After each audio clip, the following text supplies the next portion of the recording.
Here. Hello everybody and welcome to Encounter Roleplay. My name is Will and today we are back with Tyrants Thrall, episode 6. Oh my god, that's a big number.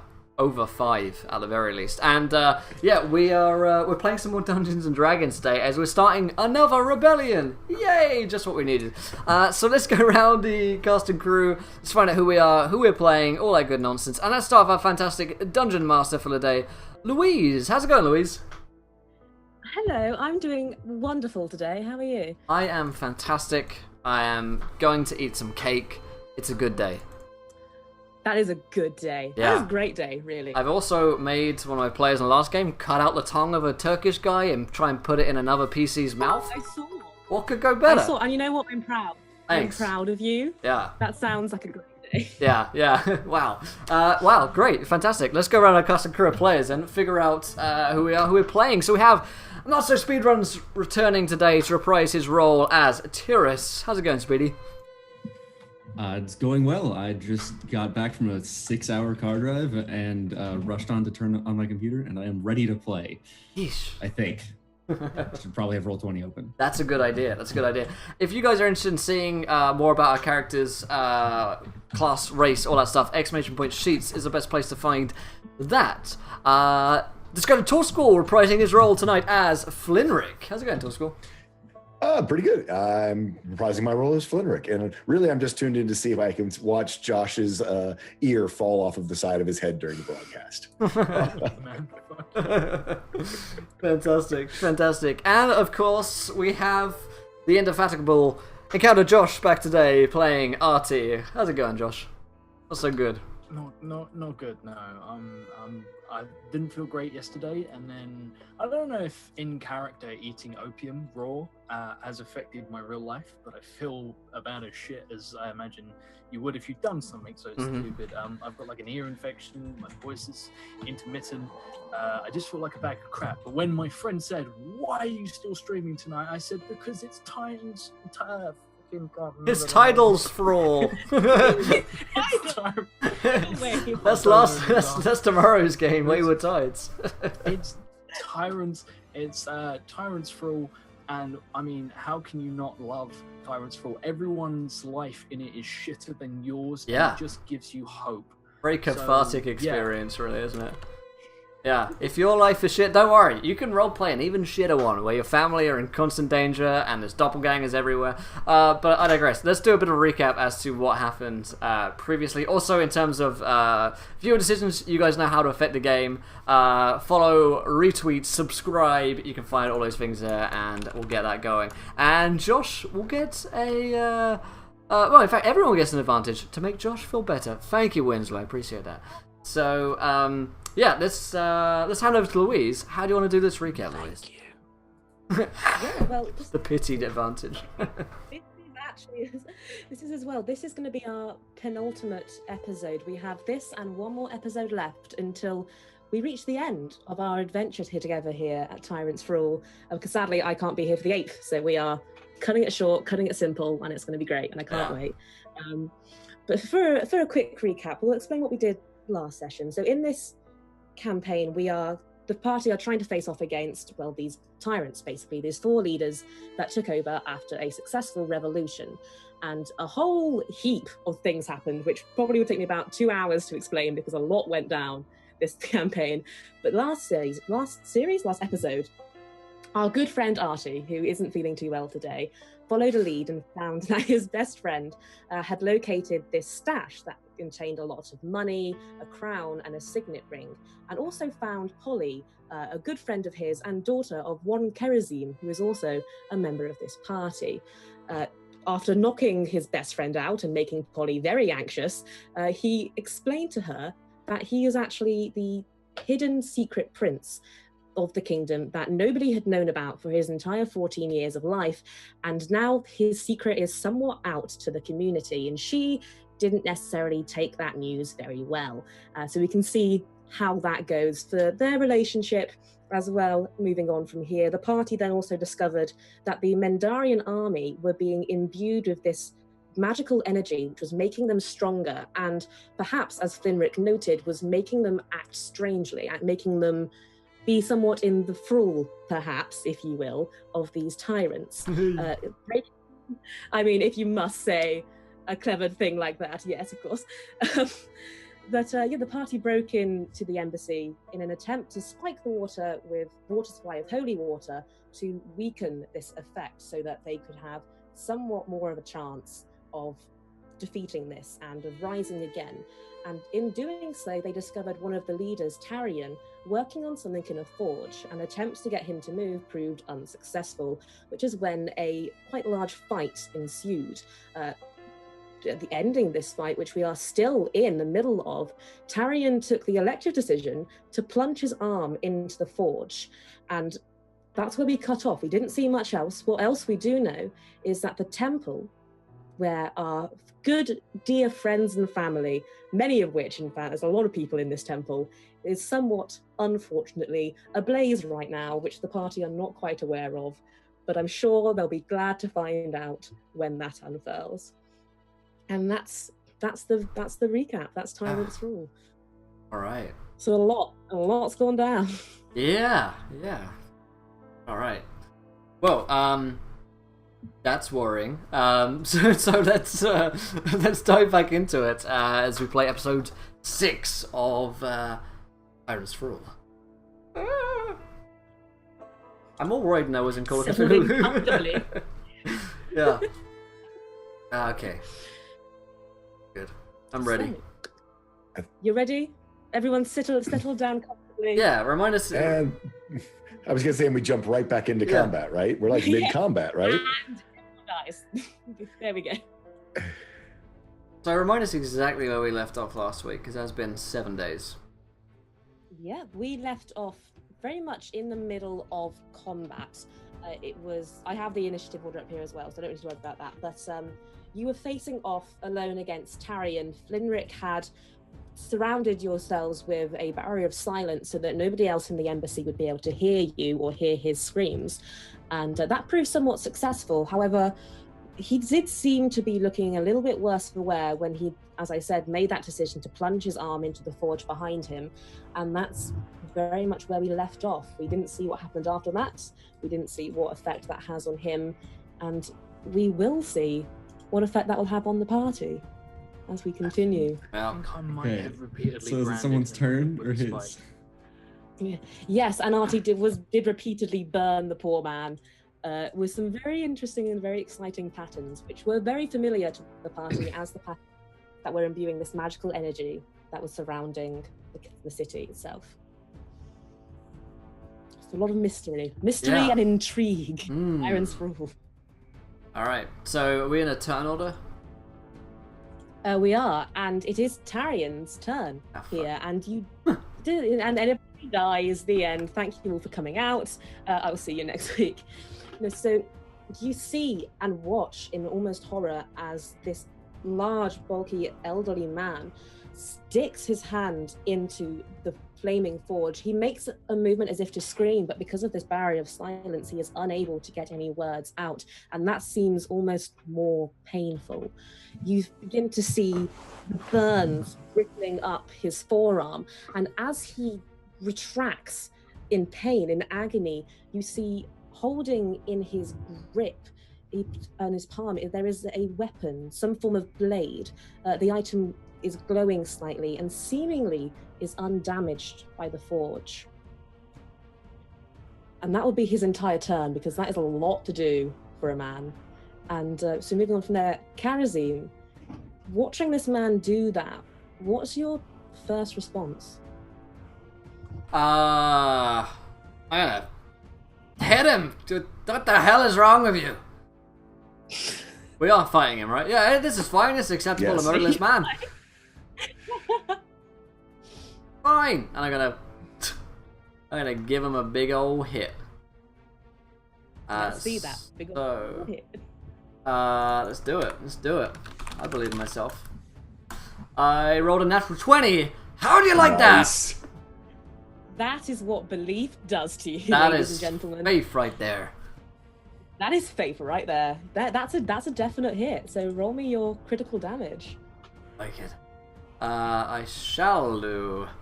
It's 2d12 plus 3. 21 damage. Nice. Yeah. Damage. Very nice. Very nice. Do you want to describe? That's a very effective hit. Do you want to describe how that goes for me? Yeah, I want to like carve into his kind of like shoulder and kind of like hack out a big chunk of flesh. Very nice, very nice. It splatters Ugh. onto the floor, this hunk of shoulder, and rolls away down. And he juts down, still holding and gripped in his palm this weapon. And he looks down to where this wound is, and you see it is bleeding heavily. And he looks definitely displeased by this, definitely very much in pain. But he'll grunt and shrug his shoulder back, and you hear a crack almost as bones and sinews twist back in, and he'll level you with a very angry glare. Is there anything else you want to do on your turn? Give him one back, and I say, not so much of a hunk now, are we? Because I You got are in silence, though. I got no. Yeah, actually, you're in. This is anti-fun spell. I will say all of the one-liners I want right now, and the audience will hear me. You think really loudly at him. Yeah. My brain just like bursts under the pressure. He looks very offended at your thoughts, like he can hear. He should do. He should be. And Artie, it is your turn, my friend. Artie sees, the scene before him. And he's Thank you, just Wolfman. gonna try and impale the fuck out of this guy. 10 months, oh my with god. I'm gonna basically try and stick him with both the rapier and the giant flaming poker of death that I have. That I don't know what this thing is, but it seems to really hurt this guy. So I like with it. Wanna the play rapier poker? for 21. How's your poker And a face? 17 with the other one. Poker face. With the rapier, that's a definite hit, but you do miss the poker. Cool. I'll stick sneak on this and. Oosh. So that's 18 damage. 18 damage. Fuck. Nice. Fuck him up, lads. Fuck him up. You see, he almost loses his balance as he attempts again to let out some kind of guttural cry, but is unable to do so, is held back by this barrier. His eyes, bloodshot and veined, glare now directly at you in a very unnerving, soul-searching form of way. Is there anything At else me? you'd like to do on your turn? At you, He Artie. looks at Artie.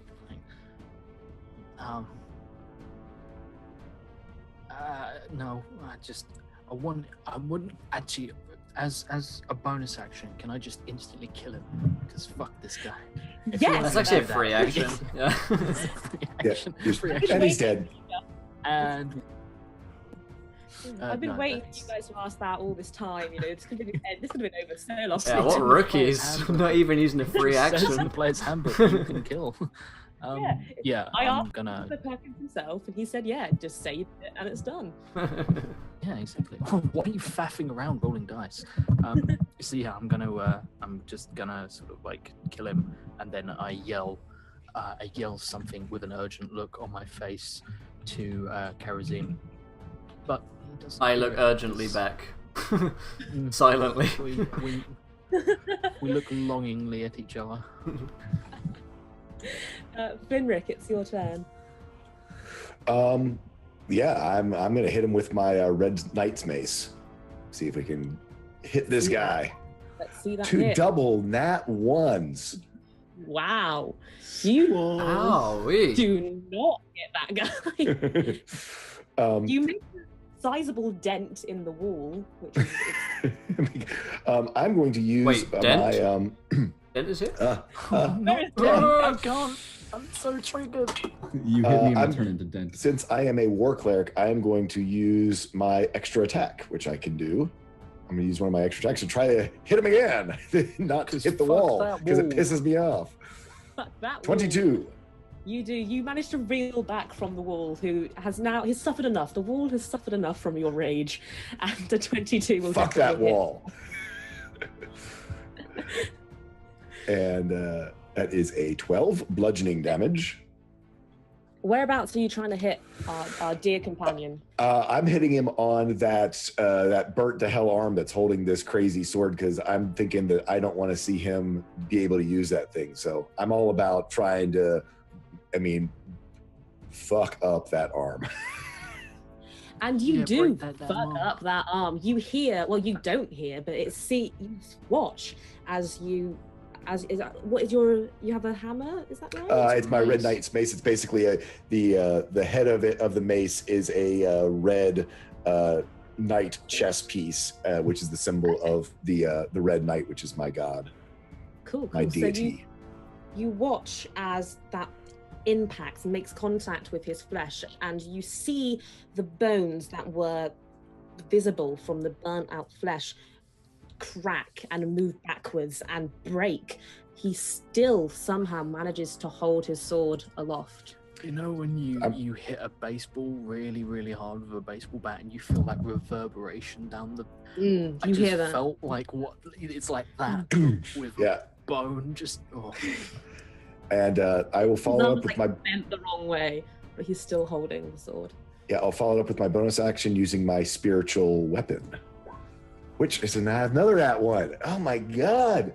You hit that wall again. Fuck that wall. That wall. Man. Anything else you want to do on your turn? I'm out. I'm out. Flynrick, out. Tyrus, top of the round. How's it going, buddy? Tyrus is gonna do the only thing that he knows how to do, and that is smash him with a hammer. That sounds like a good plan to me. Let's go for it. Can I use the advantage, or is that too late to say it? We were given. I mean, if you want, it's early in the game. If you really want to use it now, If you really want to burn that now instead of on the boss fight. Well, I am going to use it right now, actually, and I'm going to throw on a disarming attack onto that. So he has to make a strength save or drop his weapon as well. he It will takes make 12 this damage. save. If he's holding two weapons, remind me how that goes. You pick a weapon. I They choose drop. the dangerous looking one. There we go. His arm is already broken at this point. I want to hit it before it has a chance to. Does a 24 help? Unfortunately, that will make the save. He does take 12 damage though. He will take that 12 damage. Are you hitting him again on his arm? Yeah. You see, as you attack again this burnt splinter of an arm, pieces of bone marrow cracking, coming out, spraying across and coming out onto the ground. Still, he manages to hold his sword. We talk about that So plus much. 6 to strength. I would He's a really... strong man. Do we address I would this? really Oh, like he's unnatural too. He's got Uh-huh. that weird. He's got that weird doppel strength. I think we should be Yeah. worried. That'll- I'm going to We use knew my that going action in. surge to do this again. That one will hit. Shit, yeah. Mhm. And I'm gonna That do the was- disarming that was- attack again. All right, it's 11 really- damage. Make another strength save. So I really want this to not be a disarming attack. I want this to be a disarming, like take his arm off attack. Does a 13? Actually not. Yeah, 13 is exactly. Right. Oh, Oh. You suck. get good. His arm is like really messed up. It's like in several pieces, hanging by sinews. Probably about to just reconstruct. It's you've never seen anything like it. It almost makes you want. It makes you feel sick. Almost the state of this man's arm is not pleasant. Very much not pleasant. And is there anything else you'd like to do with your turn? No. Just gonna Yell sit back. into the Press the abyss. kill button. Damn it, I knew Waiting I'd for put it that. here somewhere. Where's the self-destruct on this entire campaign? No, so back to Tarian's go. He will look down and you see his face is contorted in agony. You've never seen a man in so much pain. And he looks down at his arm. He looks back up at the rest of you and you see he attempts to move his shoulder once, and it doesn't quite go with him, and he'll try again, and it seems he can muster some amount of strength. It's not necessarily knitting back together, but it seems to hold some kind of unnatural strength that allows him to continue to use this arm. And he is going to make an attack against all of you. Oh shit. So who's closest to him at this current stage? I mean, I was in melee. I was in melee. Yeah. I'm in melee. As we were You're all. all- We're all just surrounded. We are all right on him. I was gonna say, isn't Artie even like literally on his shoulders? Wasn't he like? No. I got out of there, which is that's good right. because you just nat one twice, so I probably would be dead by now. Yeah. Yeah, it's nice that you're no longer there. So he is going to make this attack against you, Tyrus, since you were the last person to try and hit him. But everyone's going to have to make me a saving throw once this has been completed. Oh shit.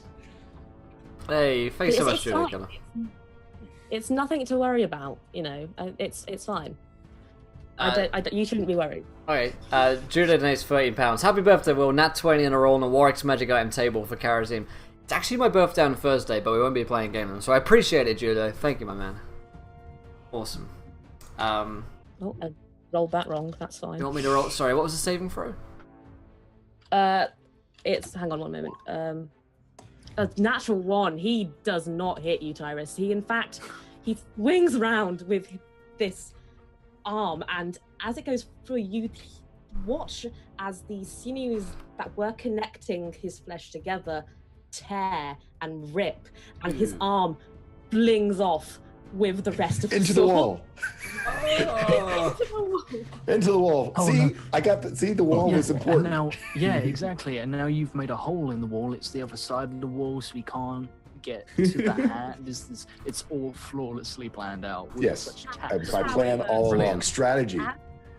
As it does make contact with the wall, flames seem to shed bright light in a 40-foot radius from this sword, and you're going to have to make me a athletics throw, something along those lines, to see if you can get out of the way of these flames that seem to be spiraling towards you. 22 for Flinrick. That's good.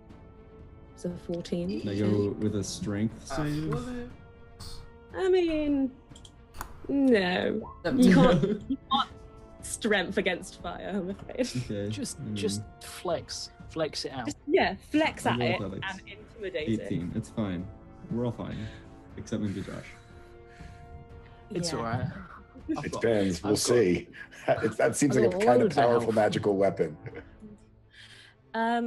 Okay, so Artie, you watch. Have you seen the end of Raiders of the Lost Ark?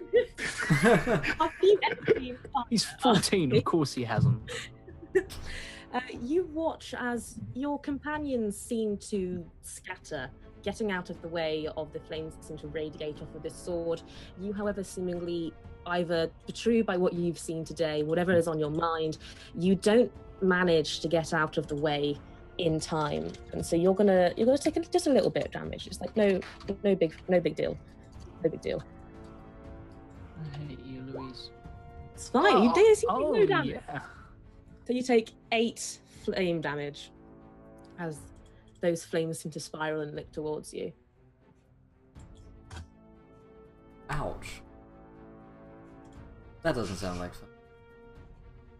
No, it's not.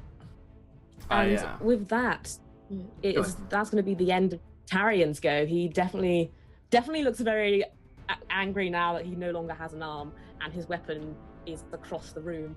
Karazim, it's your go. Alright, I am gonna hit him again. I'm like, look out, kid!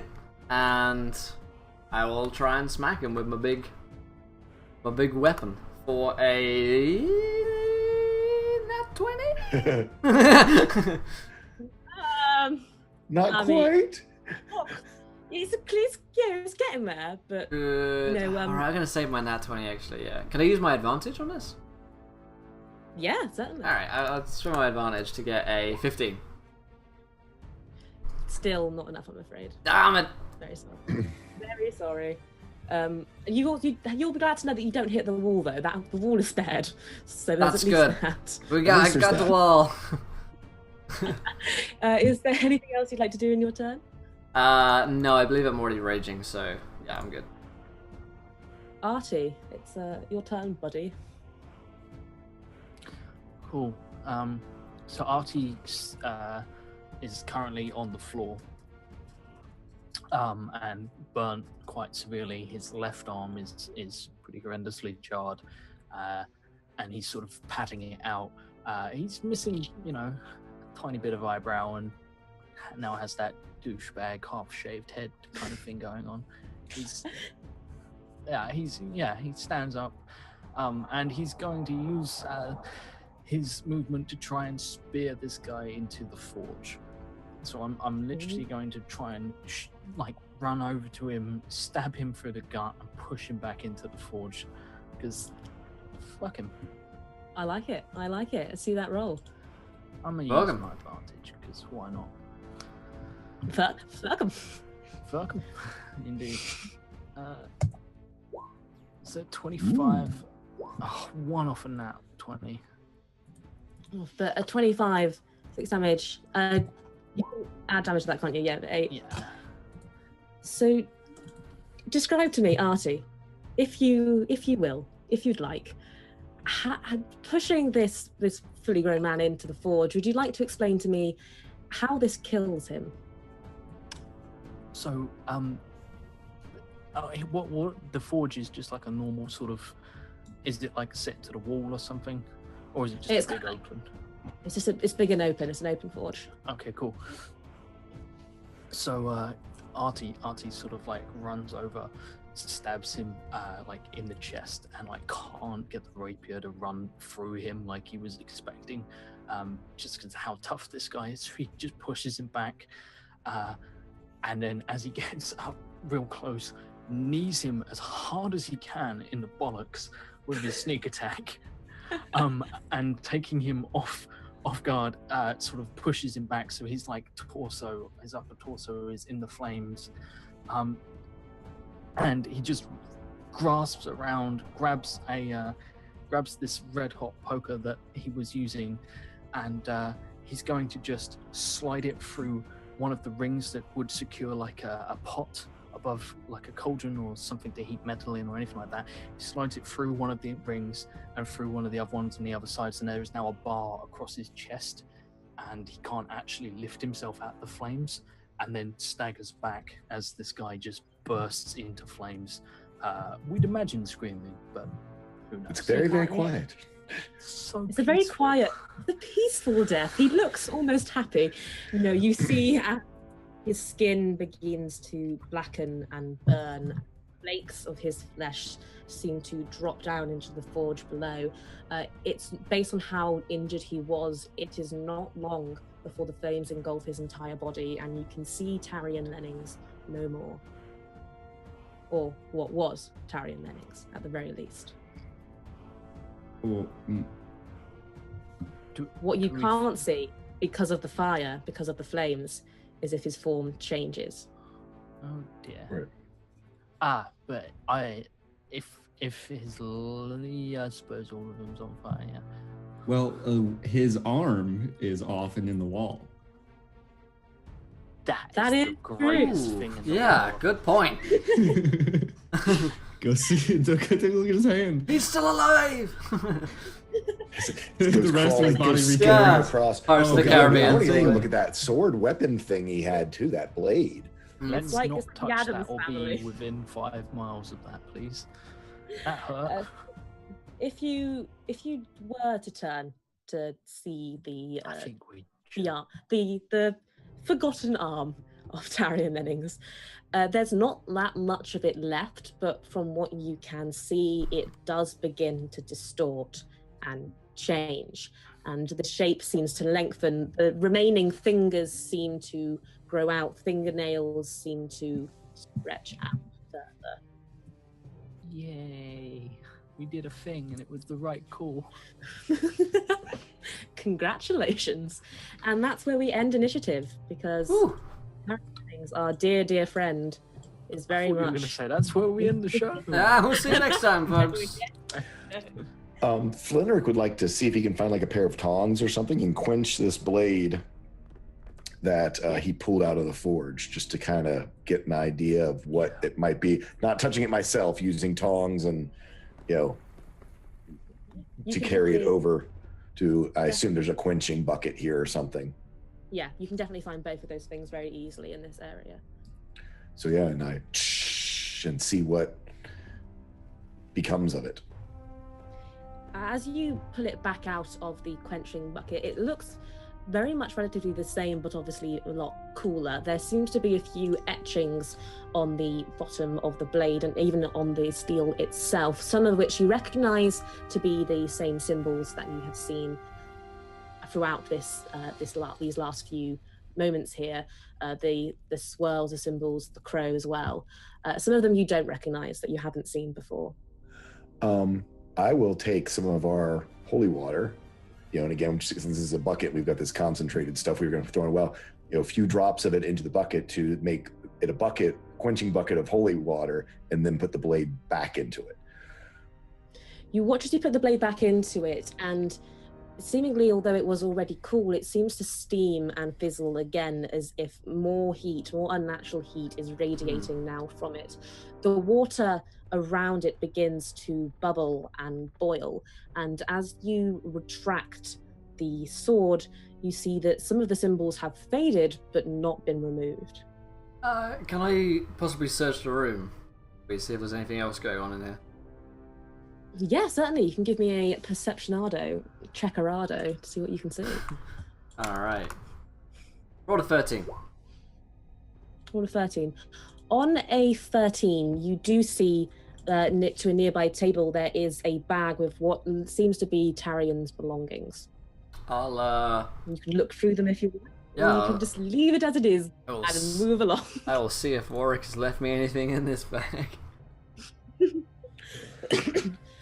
Looking through the bag, you see seemingly relatively normal things. You see a coin purse. You see a few a leather-bound journal, which just has a few scribblings in it, so a few kind of commands, things that he needed to do, such as check on the guards, but like a diary almost. You do see a folded-up note that seems to be stuck to one of the inside of the pages, written in a feminine handwriting, saying, "Meet me in my quarters. We need to talk. Signed, a beef." A beef?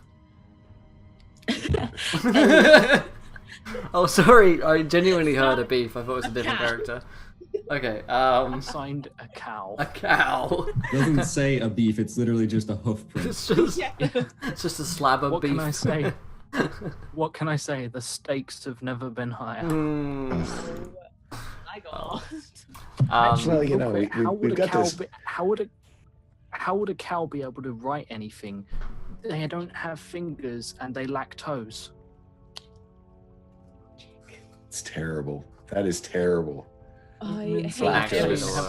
Lactose. Yeah. Ugh. I'm glad you're sick. I hope your ear rots off.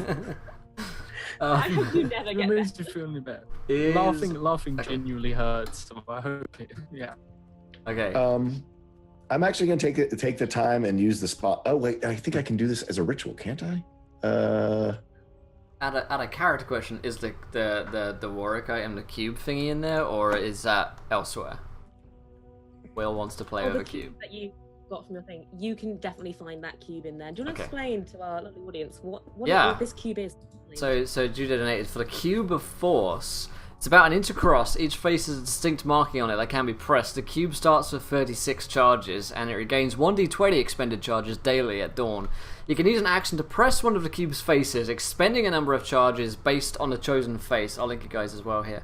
For a different effect. Each face has different effects. If the cube has insufficient charges remaining, nothing happens. Otherwise, a barrier of invisible force springs into existence, forming a cube 15 feet on one side. The barrier is sensed on you, moves with you, lasts for 1 minute until you use an action to press the cube's sick face, or the cube runs out of charges. And there's some other things. Basically, it has effects from gases, wind, and fog pass through the barrier, or if they pass through the barrier, they disintegrate. Prismatic spray.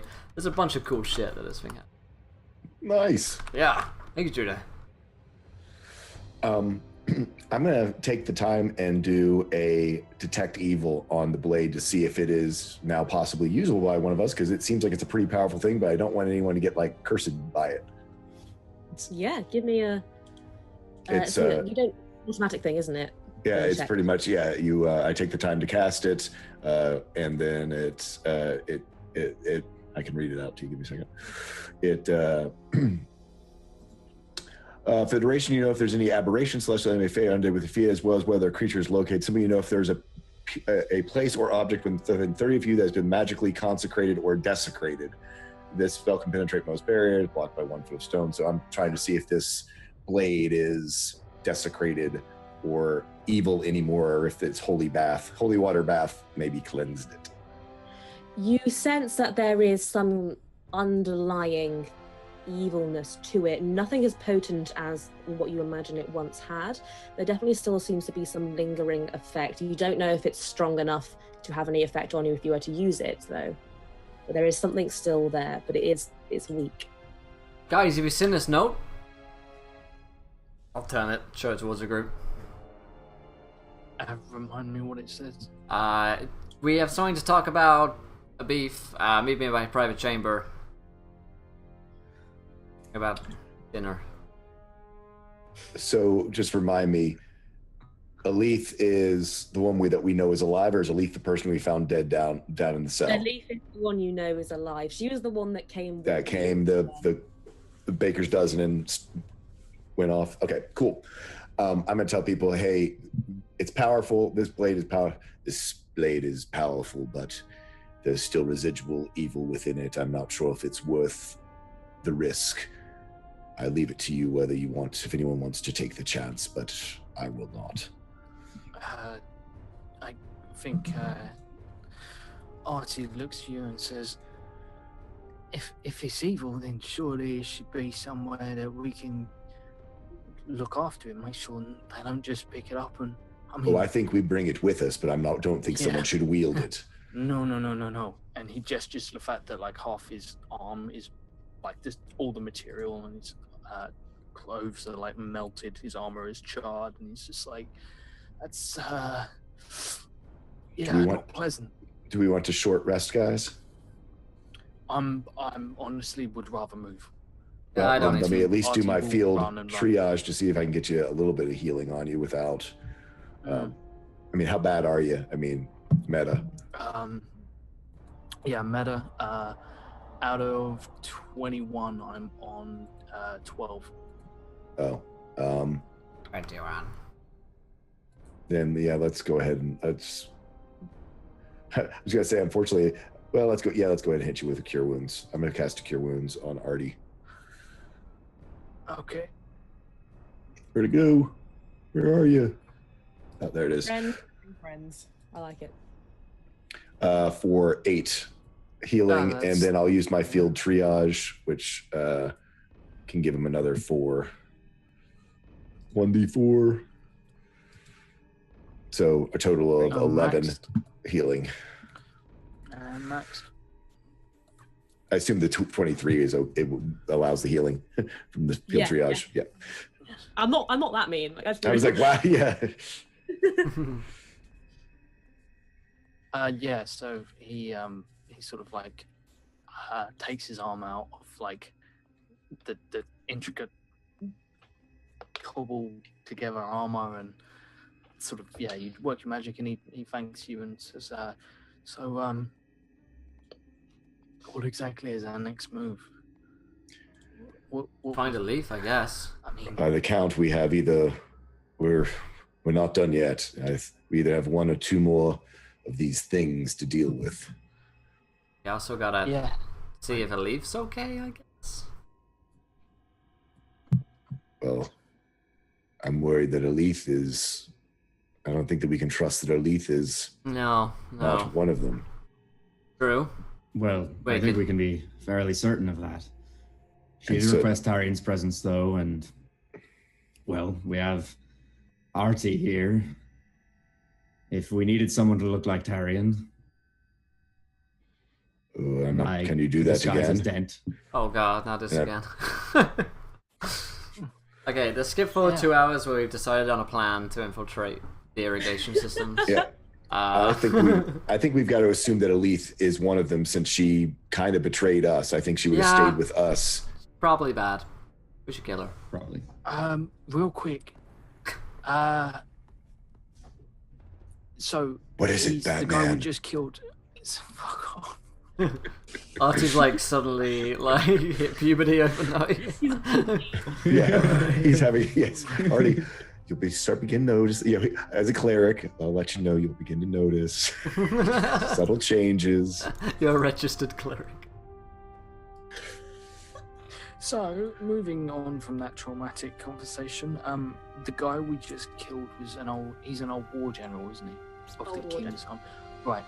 I'd say, how about Den and him go and meet with her, and we go in and we're drinking. It's not going to be hard to find a carrot flying around.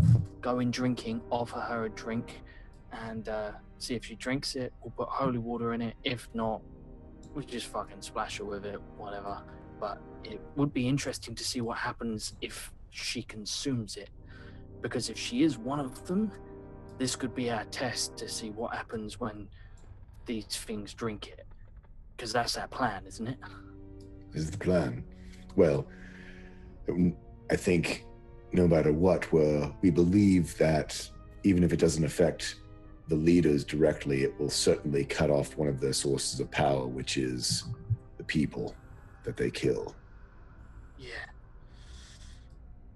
But we must make haste. We don't have time before someone's going to come along and find his body. I mean, these are people who are well known and seen, and suddenly for them, now that two have disappeared, suspicions will be raised. There's no We body need to find, at least. Oh yeah. I pushed Suspicions will be like raised. the rest of his body into the forge and used the poker to sort of like pull the coals over him.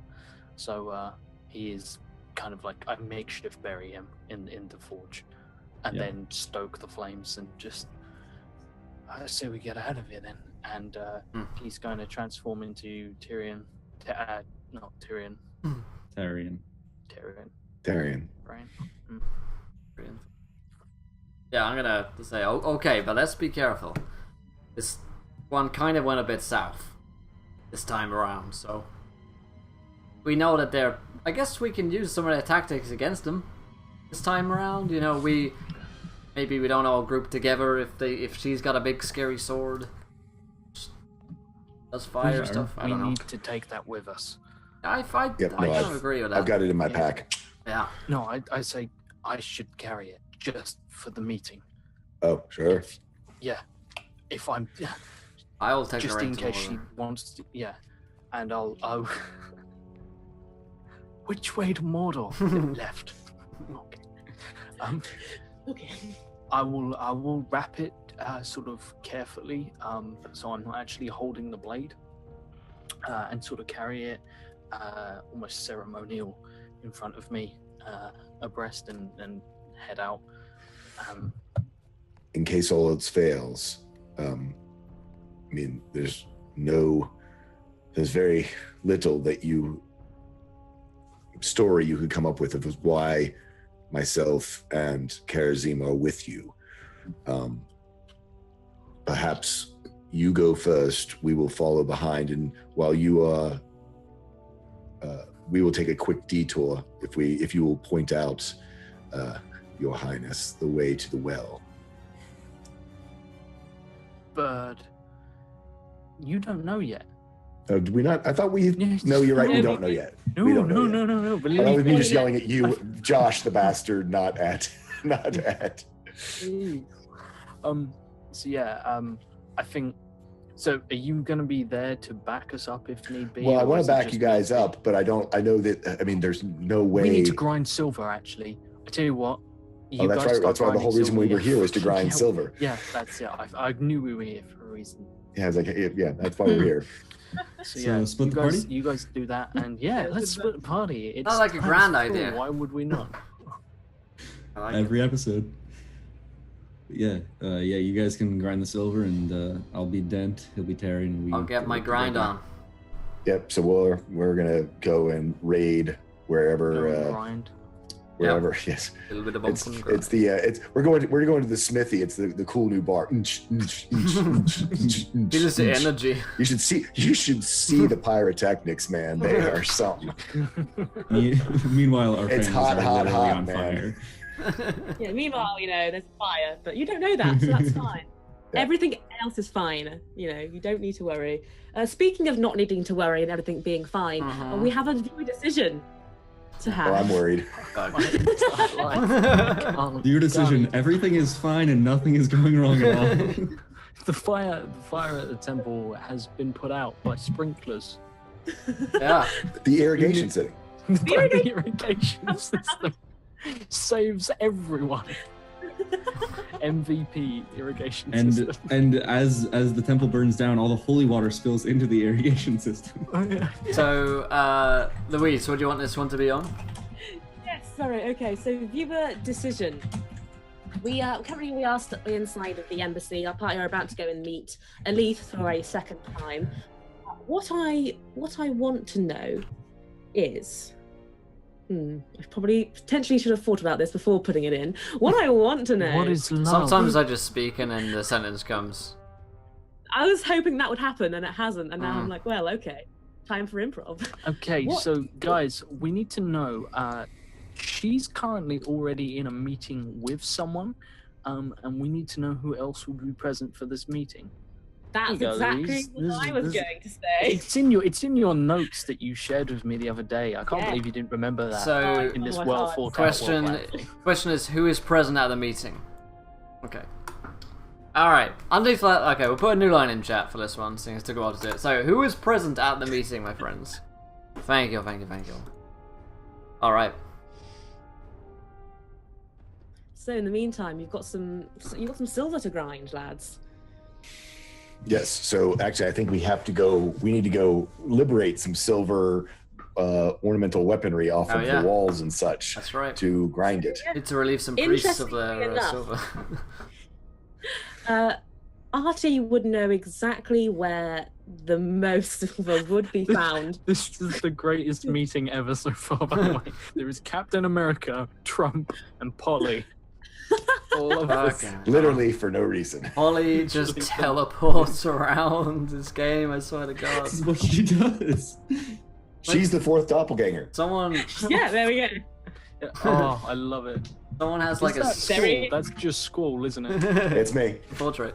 Someone has a serious like daddy fetish with me because I swear to God, in every game, like I am given children. Yep. I mean, who asked for children? I asked for children in this game. Yeah, that's true. Played up to it. Yeah, but he's finally ready. Like people have been pressuring him into it for years, but he's finally reached a stage where he's.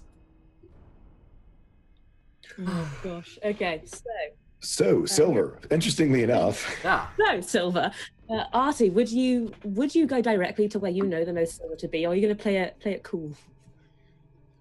I'm gonna play. I think I'm carrying a weapon. I don't know what the weapon is, but I know it's evil. Yeah, I know it's an important weapon, and I know that there would be more ceremonial weapons that would be silvered in like a trophy, like a display room, a weapons room, something like that. Not like an armory, somewhere where sort of like coats of arms and stuff like that are displayed. Mm-hmm. So I'm going to go to a place. You look fine, Louise, calm down. And I'm going to go to wherever that is and find like the silverware that's on display that's like engraved with the names of like people who fought in. Squall, you look terrible. It's okay. Yeah, and Speedy re-dyed his hair, and I think it's awesome, dude. Let me see. I saw it live. Live, it is rocket, man. Yeah, it is very, very cool. Indeed. Can you tell that we're all kind of trying to delay the fact that we're all about to die? Don't mind as we stall the D&D campaign. You guys Tell us see my all about shirt? how you It's dyed your really hair, good. Speedy. Yeah, so tell us about your magic. I took How was your some day? blue dye and I'd rubbed it in. Wow. Sorry. Speedy, we would do Technique. It's all in the technique. not so speed runs. Certainly sped through that. Right, Oh, so yeah, we It can. worked out. Oh, snap! The banter is real. Yeah, no. So I'm gonna head to like the ceremonial room. Mhm. So you're gonna grind down your grandmother's silverware? Is that what you're telling us? Pretty Your heirloom silverware left to you by your dear maybe- grandmama? Maybe I don't suppose we'd be so lucky to genuinely- just have there be silver in the forged room, right? Like, Of course not. It's a Louise pearl. It's never Not only is easy. there not silver hair, any silverware that we find is cursed with the spirit of his late Yeah. great grandmama, who is going to haunt him for the rest of his days. How for- did you know? And so you can find this room that you're looking for very easily, Artie. You know this place quite well. You know the area. Do you just go straight there, or do you? Sorry, I just saw one of the suggestions is a bunch of homeless people who refuse to acknowledge they haven't reserved the room. It's just all these foreign military leaders like, no, you can't be in here. Oh, fucking. Yeah, so. Yeah, he's gonna head to like this place and like quite reverently throw the doors open, bring it together. He's gonna throw the doors open because he has every reason to be here for multiple reasons. Yeah, he's gonna march in. Is this room occupied? I'm hoping, because it's like my mind goes to it's a ceremony room. There's probably not a ceremony going on right now in the middle of crisis. So hopefully it's not going to be too many people in here. And gonna go looking for like stuff like plates, because you can stack plates and they're really easy to grind down. You see, there are a couple of guards stationed around outside, but based on what the two of you look like, they will not stop you as you walk into the room.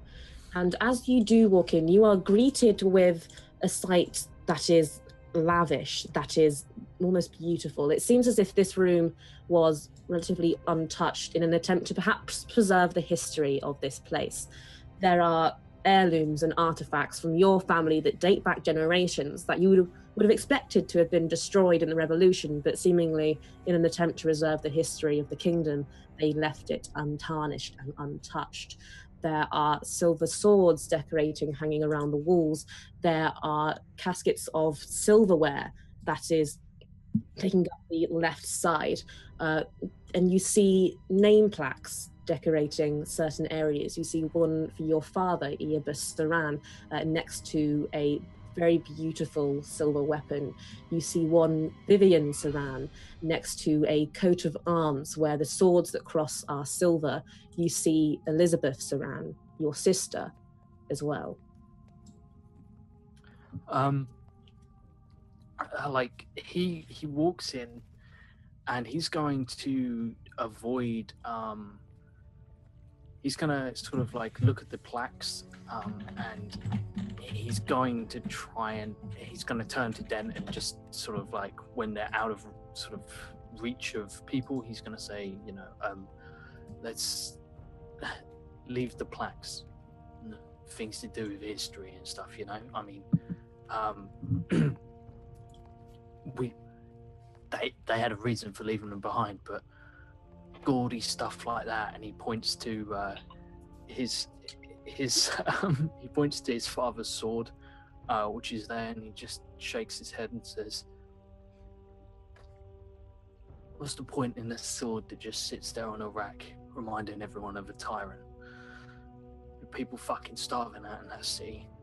And he says it with genuine feeling. It's not like if you word it inside, like he's not. This isn't just a play to be like, yeah, I'm one of the people. He genuinely looks at all this stuff that is sitting around, and yeah, he appreciates the history of the place, but at the same time, he's angry that there's all this wealth sat here, and he's spent several years living amongst people who are dirt poor and die of dysentery in the streets, and it's fucking miserable down there. So he's pretty wound up about it. But he says, we'll take we take as many weapons as we can. Weapons should be easy to grind down. Sneak out a few plates as well, and he's going to take some plates and sort of like tuck them into like the front of his trousers, and it just melds through the illusion, so it can't be seen. And like put some cups in his pockets, but they vanish through like the armor that this guy was Tyrion was wearing, and then he'll take some swords and he'll bundle them up, so he's now carrying a stack of swords, and say if anyone asks, tell them that we're taking them for improvements, and snarl at anyone who complains. And question for you, Artie. Next to your sister's plaque, there is a silver necklace. Do you take that as well, or do you leave that behind? Oh, don't put me on the spot like that. I'm gonna wait to see when Den isn't paying any attention. He's like grabbing some weapons, and he's going to. Is there? Oh fuck yeah! He'll take it. He didn't get a chance to have anything, so yeah, he'll take it. All right. So I imagine I probably wasn't really looking too closely. He can probably get away with that. Or like if he takes it, I just assume it's like, it's another thing to grind down. But yeah, I'll do the same. I'll be grabbing as much as I can. I don't really have a form that can hide things as well, but I can grab a bundle of swords easily, or a stack of silverware. okay. So you can head back out of the room. The guards will give you an eyebrow quirk and a strange look as you pass, but they seem to want to ask a question, but know that it's not their place to question such authority. And they'll share a confused look with each other, but they will let you pass. He makes a point to speak with Tyrion's voice, mimic it, and sort of like he pauses next to the guards as they give them a quizzical look, and just stares them down, shakes his head. You should be watching the corridors, not your superiors, and he marches off without further ado. You see, one of them seems to stumble and almost try to make a response, and the other one hits him in the shoulder, and they stand up straight and they look straight out towards the. Does he seem to take the appropriate amount of damage from that hit? Does it look like if I sprayed him with holy water?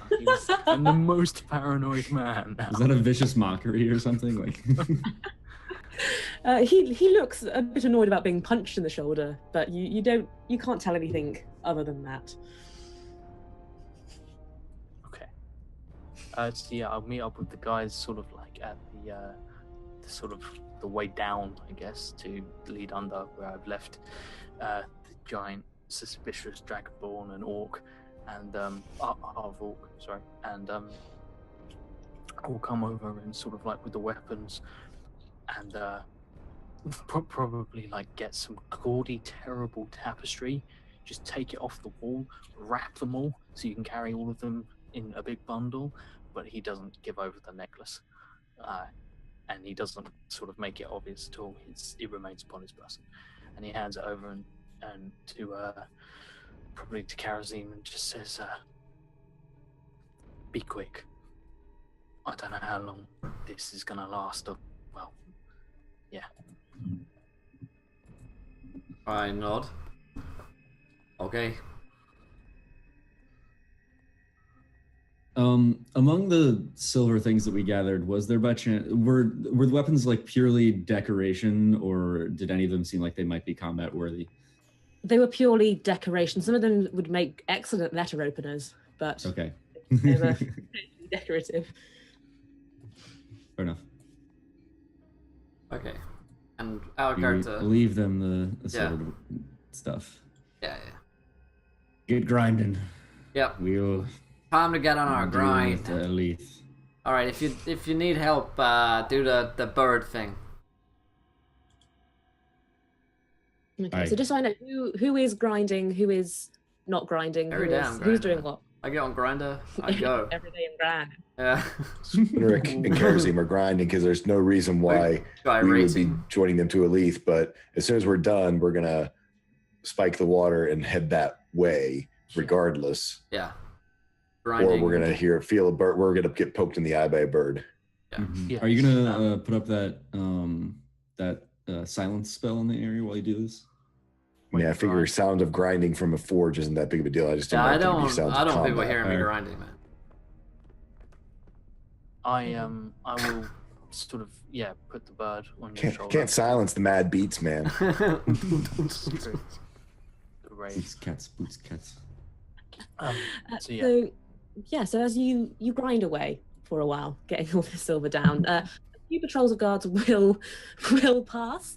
But as mentioned before, they seem interested in what you're doing, but not necessarily wanting to interrupt authority, especially Tarion, it seems. They do not want to get on his bad side, and they will continue their rounds. And you can finish off grinding with no particular issues. Okay, You've certainly roused interest, but nothing really much more than that. Can that be a short rest while we're grinding? Yeah, that can definitely be a short rest while you're grinding. Ooh, sweet. So it could be argued that whilst grinding, there's no time for resting because we're gonna grind. Because you know. Says Louise, drinking from an unmarked bottle with clear liquid. I mean, I don't know what you're talking about, Josh. Who is ill? Stop victimizing me.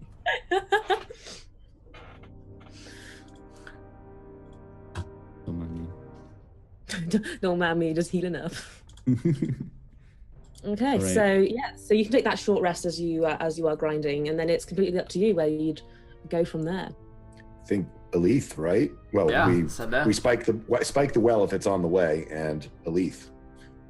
Mm-hmm. You know the well to be outside, where you've already been there once before. You first met Tarion in these last few weeks, at least. The well is outside near the training grounds. You pass by the entrance to that area, but it's not exactly on your way. But you can certainly detour to it. Yeah, I think we detour through and I mean it's do the quick drop the new concentrated holy water that has the extra silver in it to let it pass on and basically try to consecrate the whole water supply. Mm-hmm. Okay. Do I need to roll a thing or? Roll me a d20. Irrigation check. Irrigation check. I got proficiency. Yeah, I'm gonna. Let's just do it. Do you get any buffs? Do you get any buffs for taking geography at GCSE? I know the water cycle. No real well buffs. A 17. Okay. I'm not going to say what that means, but yeah, sure, 17. Noted. Great number. Good job. Good number. You well did the thing. You did it. Well. So, leave. Get out of here. No, you can. Yeah, you pour it in. You don't necessarily know what effect you seem to want it to take. It's water pouring into water. You don't seem to think it will make an impression on you that it's worked. But you've definitely poured it in. So good job. I have faith. I'm glad somebody does. You gotta have faith. Yeah. And all of a sudden, George Michael shows up and starts shaking his ass. So moving on from there, is it to head to Elif's quarters? That's it. Yes. Elif. With me as Dent, Artie as Tarion, and these two a good deal behind us, but they won't enter the room. Right. They stay outside. Ready to... If we see guards, we'd probably not even take them that far. Artie would know where the quarters are, but not necessarily which one Elif would be living in. But you can certainly get to the area where you'd imagine her to be. There are at least 3 doors here, though. You don't know which one is hers. You can do me a perception check, perhaps, to see if you hear anything from any of these rooms, to see if you can figure out which one she's in. Yeah, let's go with that. Nope. Infiltration pros. Okay. 18. I am a blacksmith. Yeah. He's a blacksmith with a living. We let the priest grind the gold. It's blacksmith right there. Yes, that's a 17, a 9, a 16. Did you roll, Will? Or am I... Yes, I did not. It is a 5. Fucking. But good number. Nailed it. So, Finric and Artie, you distinctly hear an unfamiliar voice that you haven't quite heard before. You're not necessarily sure where it's from, but it definitely grates on your ears. And coming from the second door down, you hear both the voice of, actually, you hear Elif responding with a long, drawn-out sigh, and you hear a male voice counterpart. We're gonna build a wall. We're gonna build a wall around this entire city. To keep them in dark now. What is happening? Someone clip that. Someone please clip that. And that is what you hear. Can you repeat that once again for me, Louise? We're gonna do. Apparently not. My life. The story has changed already because, Just who has fireball as a spell? The Mindarin's gonna pay for the wall. We mean my tiny little hands. We're gonna build a tiny little wall to keep the Mindarins out. I want to march straight in there and just be like, you realize 80% of the people you're trying to keep out the Mandarins fly in on magic brooms? And We're gonna do I go in and I vote for him. I think Tyrants Kerosene being a small business owner. Yeah, I think Kerosene would probably be pro this guy, to be honest. Yeah. Oh. Keep the Mandarins out. Yeah, Kerosene is confirmed to They be took our jobs. a little bit xenophobic, so. They took our jobs. Good God. Okay. that man is God damn a it. criminal. He is a criminal. He deserves to be in jail. I'm so glad I'm not here in the scene. All right. Well, I guess that is the door that we open and enter. Just Artie and I, disguised. Yeah, we'll be literally right outside the door ready for, the Jenga call. So you enter into the room. Artie, you know this to actually be the quarters, one of the rooms that your mother stayed in. They obviously shared a room with her dear husband and your father, but this is one of her other rooms where she went to when she was very mad at your husband for being a dick. So this is where she'd stay there. Yes, that's right. Because that's what you do when you're going out with a tyrant. You decide to get back at him by sleeping with Trump, because that'll learn him, won't it? At least we know she had a type. You enter the room. You see Elif sat with her head in her hands on the end of the bed, which is made quite nicely. There seems to be something inside the bed, but you don't know what it is. It seems like some kind of weird lump. You see Trump.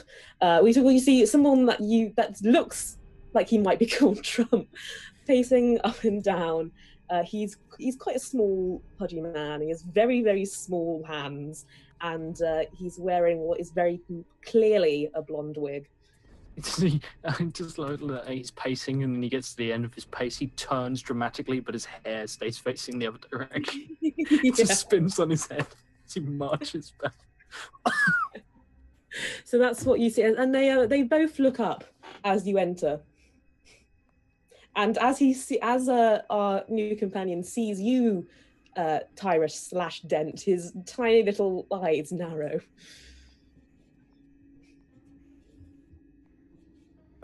We've come here as requested. You should not be allowed in this embassy. You are a criminal, and I will not have it. You should be deported with the rest of the Mandarins, if all I care. I'm not a Mandarin. Deported to Mandara. I don't care. I didn't say that. I'm like you. I'm a man of the people. Listen, I'm not saying that you should be deported, but you probably should be deported. I don't know. To where? I was born here. I don't believe that. I want to see your birth certificate. It's not like it's available online or anything like that. I'm sorry, Elith. Who is this man? I don't know. Just You literally just walk.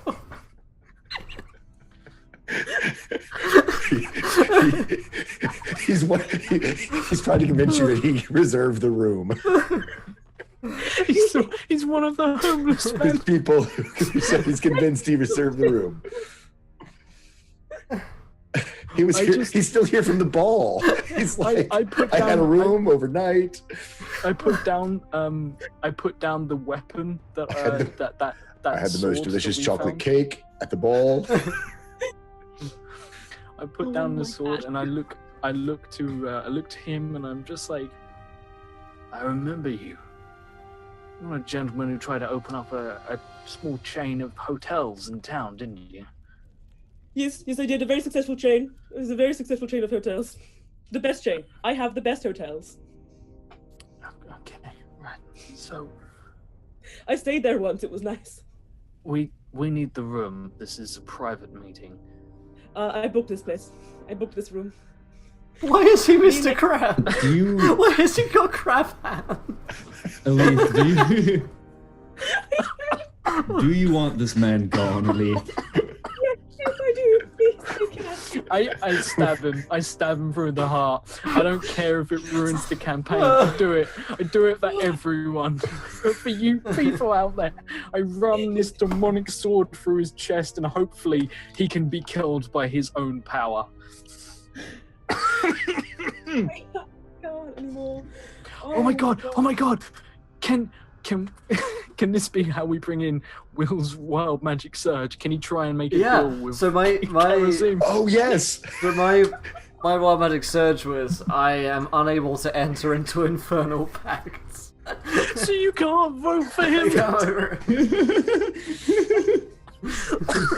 Oh man.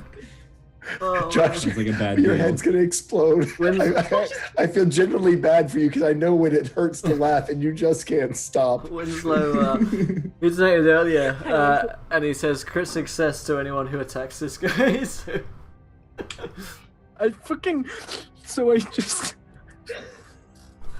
I'm actually crying. I walk forward.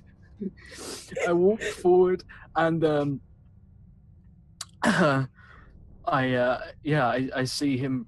I sort of like I gesture fit to him to come over, and I say I just say not only you see, oh no, we don't have the weapons. I kind of want to just be like, we just ground up all the weapons in this place. The national sword shit is going to be so angry about the amount of damage we just did, and I've just indiscriminately just stick a blade through this man, and maybe it makes no sense to anyone in the room, or maybe it makes perfect sense.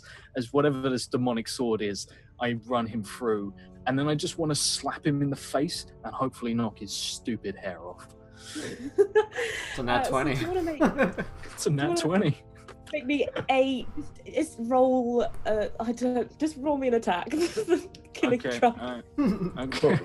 I was gonna say it's a nat 20, and then what is it? It was 3d6 or some crazy amount of damage that. Sneak attack, yeah. Hold on. He gets the second attack, and this is the roll. Oh my god.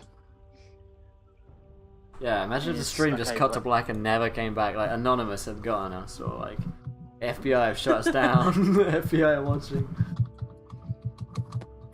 So one attack is serious math happening right now. This is going to be a pretty big attack. How can this attack be so? There you go. That's 1d32, 321 You million hit, for about 321 million pissed off Americans that live in the United States. Oh, there you go. Thank There you. go. You hit. As the voices of 6,100,000 people ring out, a great disturbance in the force. Roll me a D1000 for damage.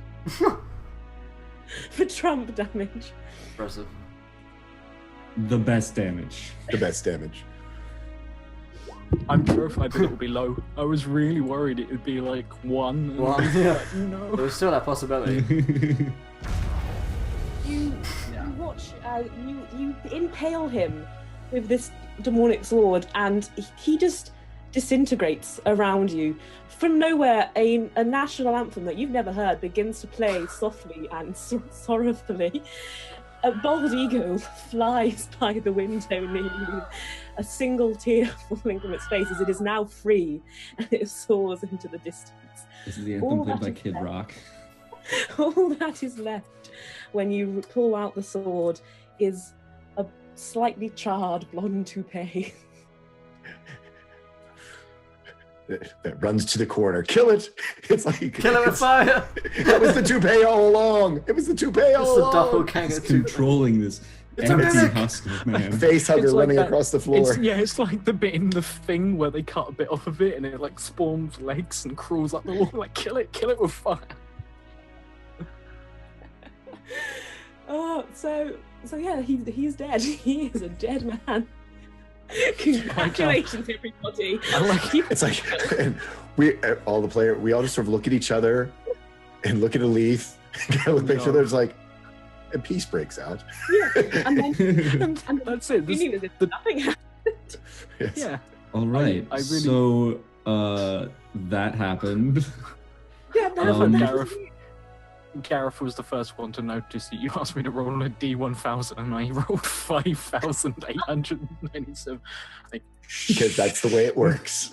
Is that wild magic? I'll take it. I'll take it. I'm gonna look up what it is on Wild Magic just for shits and giggles. But yeah, so I kill this man, he burns to ash, I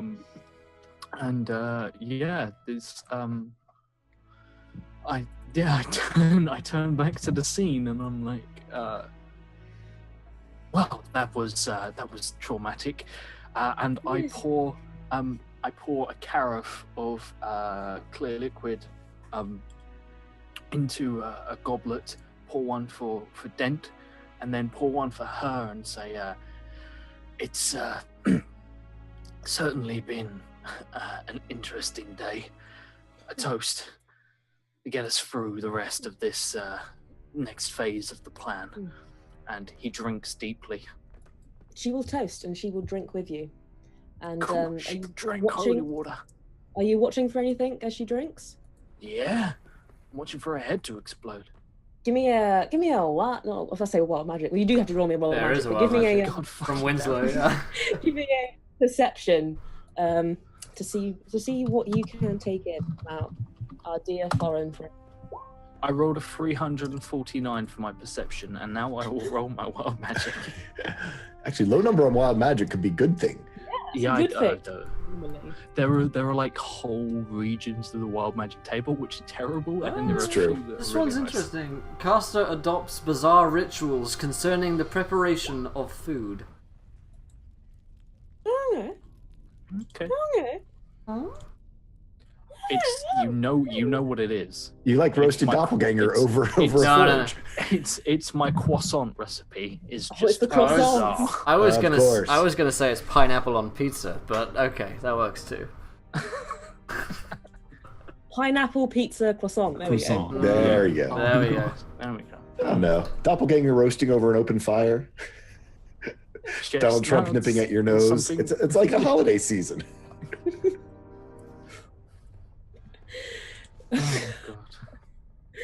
Oh, God. go. I'm completely. There's so much happening. I'm completely lost now. We killed Trump. I think I'm like I Yeah, don't so, know well. 22 perception, nearly a nat 20. What do I see about her as she drinks? She doesn't seem to take any immediate effect to the water. She seems to just drink it as if it were normal for her. Okay. Cool. So I look to Den, a little confused. Look at her and say, "You sent for me. You said there was something you wanted to discuss."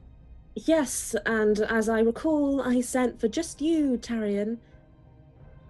You'll be understanding that we're all a little paranoid at the moment. There have been rumors circulating of an uprising. I've and heard people many stirring. a rumor. Some Well, of them about you. It's not just the rumors of an uprising. We heard you were taken in by some of these rebels. Indeed. I spoke with them. So at this point, he's going to now. So, what I'd like to do is put my hand behind my back, take like what would probably be like a handkerchief or something from my back pocket, and like while I've got my hands behind my back, I'm going to wrap my hand in the handkerchief so I don't have to touch this fucking blade. But I am going to then. She won't be able to see that I've done this for the illusion, but I'm going to hold the blade,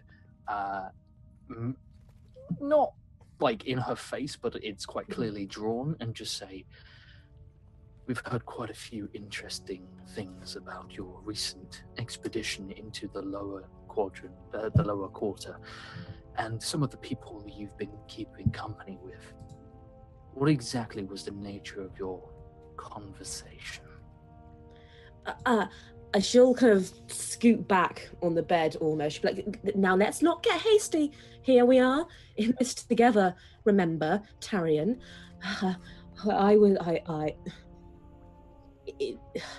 They were in the embassy. I don't know how they got in, but clearly the guards here were not scratch. They got in, and I ran into them, and one of them picked me up, and next thing I know, I'm in some shanty town. He wrinkles his nose at Shantytown and sort of spits like into the cup. It's moderately respectful, but also grizzled old army fucker, and says, "What did you tell them of our plans? Because they have been most disruptive in the past few hours, and they are getting their information from somewhere. What exactly did you tell them?" I told them nothing, because you told me nothing. Okay. He sort of leans back and smiles and says, "Consider this your interview, your opportunity to prove yourself of some worth. I've always had you down as someone who's, well, observant, smart, quick-witted, able to see around the corner, as it were. Why don't you tell me what exactly it is you think you've figured out so far, and I'll fill in the blanks for you." I will do so if you put down that blade, Tarian. This is a civilized conversation, after all. Tarian puts the tip of the blade and sort of just pushes it into the wood of the floor, probably melting sort of the carpet around the edges, and smiles. But he leaves his hand resting on the wall right next to the hill. "I'm listening." Well, from what I remember, which albeit is not much, ever since we came back from my home, from Mendara, things have changed, and you cannot deny that, Tarian Dent. Things are different now. I received word that troubled me, that Lariah, sweet Lariah, my friend, our friend, was dead, and dead by your hands. I saw her myself. Now I know not what to think because of this, and she will pull out a envelope that was once sealed and hand it to you. And if you choose to open it, you see that it is a summons, a missive, stamped with Mendaran wax, addressed to Elif, signed by Lariah. Like as he reads this, he gestures for Dent to watch her. He reads through it and sort of grunts with disapproval, hands it over to Dent, and just says, "You think she had suspicions about us?" I suppose perhaps. Well, I must say I'm getting suspicious now, and I don't know what to think anymore. He grabs the sword hilt, pulls it from the floor, takes a step towards her, and just says, "You're asking a lot of questions. Questions are dangerous, you understand that. I want to know exactly what it is you know about the water supply. I want to know what it is you know about the Warden's Walk. Have you been there? Have you been spying there?" I know only what I have heard from guards in passing. The water supply, albeit a strange question, I'm sure you have your reasons, as always. Well, obviously, we have our own here. The other is A controlled resplendent relatively offering. centrally down by the docks, but Warden's Walk. What Wow, do you know? dude. I know that Let me read this out after listening. those usurpers you mentioned, the ones that I was in brief contact with, though I will note that I left their contact and left so willingly before you start pointing that blade around. They were said to be there. I also heard, as from your orders, Tarian, that, well, they won't be there much longer. When you were taken by these men, we were informed that they had taken something else from within the embassy as well. Lariah. Or so they say. Okay. Well, roll me a perception check, if you will, either of you, or both of you. Yeah, whilst you guys are doing it as well, thanks so much to the biggest fan of Shalom, donates £20 and says, "Drinks are on me, a potion for everyone." Thanks so much. As a D33 roll. Sweet. Well, for us all. Damn. Oh, look at that Hang on. perception. Thank you, man. And also, yeah, nat 20 for the perception. And a 33 on a dice of 33. That was Good not. one. That was not. You yeah. did not roll a Oh, you just rolled- D30. Yeah, you're on a 30. Yeah, I didn't roll shit. But a 3. Three you know, is my that's lucky number, awesome. though, and that's 3 threes for me. Nice. Okay, I can read these out now if that's okay. So yeah, go Josh, you get the oil of slipperiness. I'll link the table for you guys, as well as all of the info on this. Oil of slipperiness, essentially lube. I roll, so speed roll to 2, a potion of healing, 2d4 plus 4. I got a 10, which is a potion of poison. And Tall Squaw Flinrick gets the potion of water breathing. Nice. Nice. Useful. Right. Yeah. Actually, could be. Yeah, I think so. If we go down the docks, it could be. Or Warden's Walk, it could very well be. Do you want to go swimming in the sewers? Yes. It's the only time you'll get a chance, and might as well have a dip. The water's lovely. Yep. Awesome. Nice and warm. Yeah, magic lube, And poison, healing. And on a nat 20, Artie/Tarian, you notice that as soon as Dent brings up the disappearance of Lariah's body, Elif seems to stiffen, and almost instinctively she looks back at the odd-shaped lump that is underneath the bed covers. We have not noticed up until this point. We are the most unobservant. No, she mentioned it. I had forgotten about it because Trump was I in did the not room. notice are- that. we are I the did not most remember saying that at unobservant. all. Yeah. Trump was the distractor. Yeah.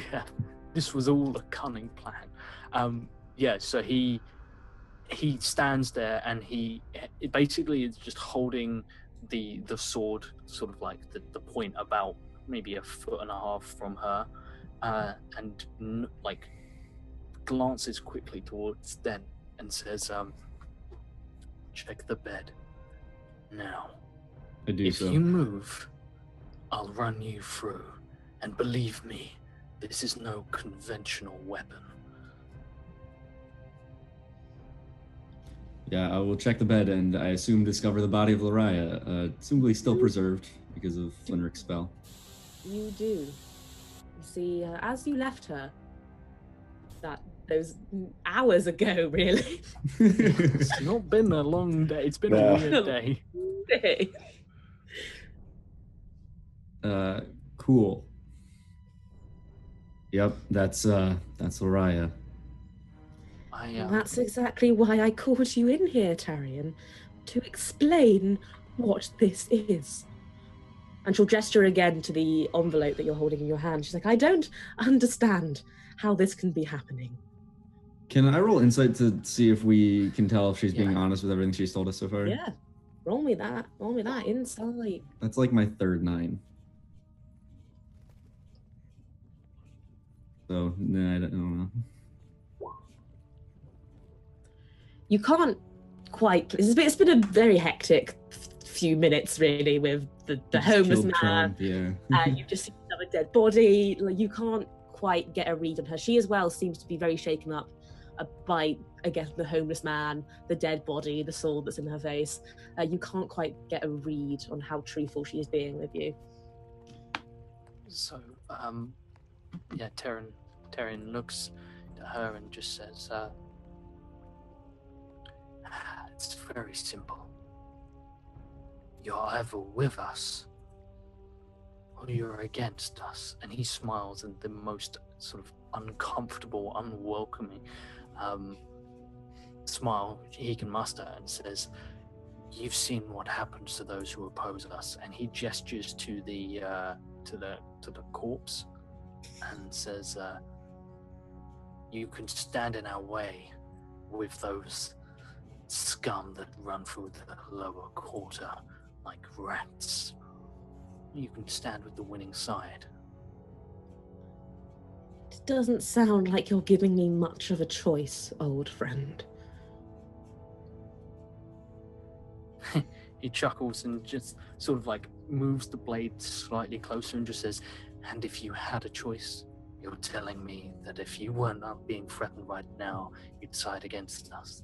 Is that it?"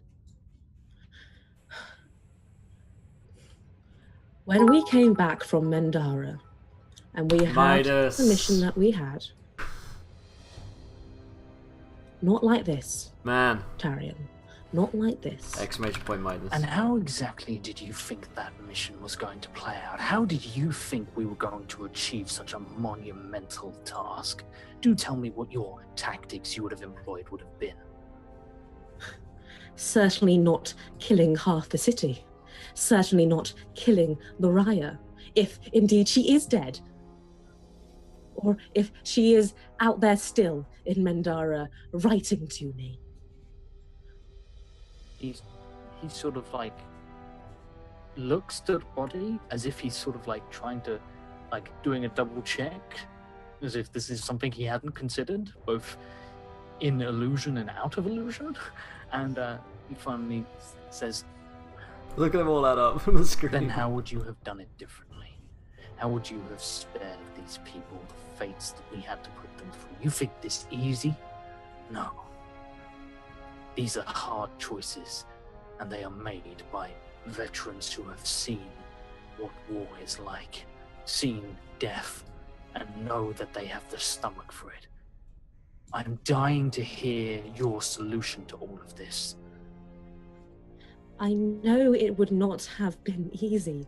I know that there would have been sacrifices. We sacrificed enough to get to where we are now. And what exactly have you sacrificed? My home. Look at Tyrants. I gave up everything to fight for you. It's only going to get worse. I gave up everything, knowing that there was a great chance I would never return there. I would never see my home again, my family again, my friends again. I gave it all up, knowing that it would make me an enemy in my own country were we to fail.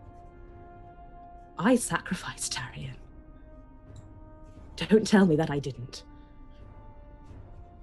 Dent is looking at Tarion. I at this point I'm kind of behind her because I was getting the body, or looking at the body, but I'm looking at him like, yo, chill.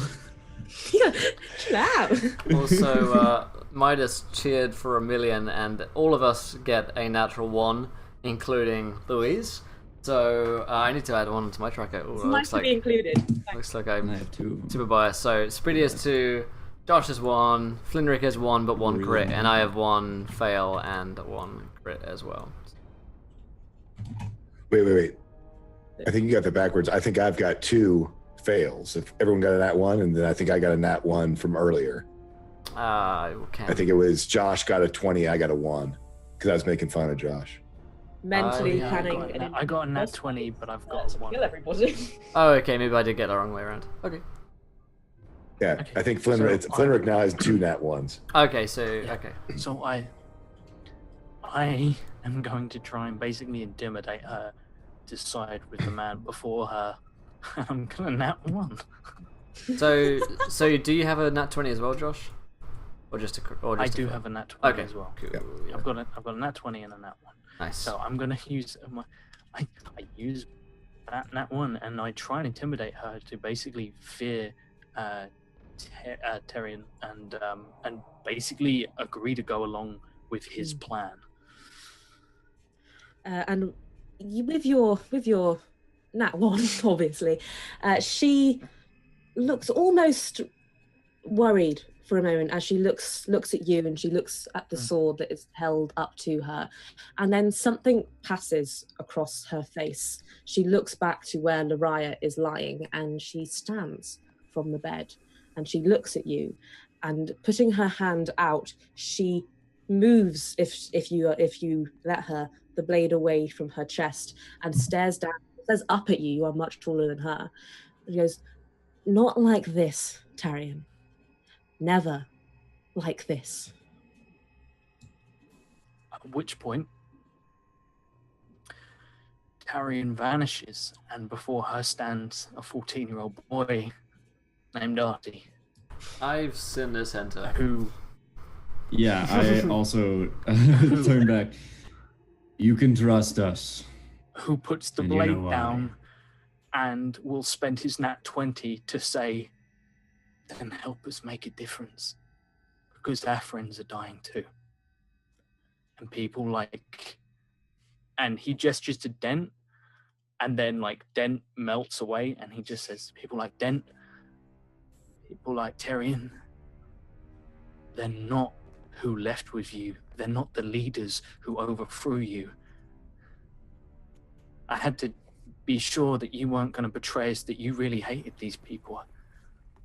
And he like gently puts the sword on the floor and takes a step away from it and unbandages his hand and says, "They are making weapons, demonic, evil weapons. They are killing people in the thousands in the streets. This is not what people fought for. This is not the freedom they deserve. You're on the inside. You can help us." She is speechless for a Oh, moment God. as you regale her with this information, and then almost weakly she drops back down to the bed, head back down in her hands, and she goes, I never asked for it to be like this. But I understand that. I will do what I can to fix what we have caused." Guys, so Winslow donates £12. I feel bad for Flinrick, so let's give everybody else nat 1s, including the DM, to make it even. So, Flinrick, yeah, you do have... You got a nat 20... You have a nat 1, nat 20... Or both. Wait, Flinrick or Tyrus? Winslow's talking about Tyrus. I'm confused. So many Oh, nat- Tyrus. natural- Oh, yeah, okay, yeah. Yeah, no, Tyra should be 1 in a 20. Flinrick is I 2 get nat confused 1s. between your two names. Yeah. Yeah, I claim. Okay. Wait. So Okay. Flinrick has 2 nat 1s, Tyrus has a nat 1 and a nat 20, and now everyone else Okay. gets a nat 1 except for what's his name? Flinrick, yeah. Okay. Flinrick. Science is happening. Okay. Okay. Sounds like math to me. Yay, lots of fun. Yay, math! Lots of fail.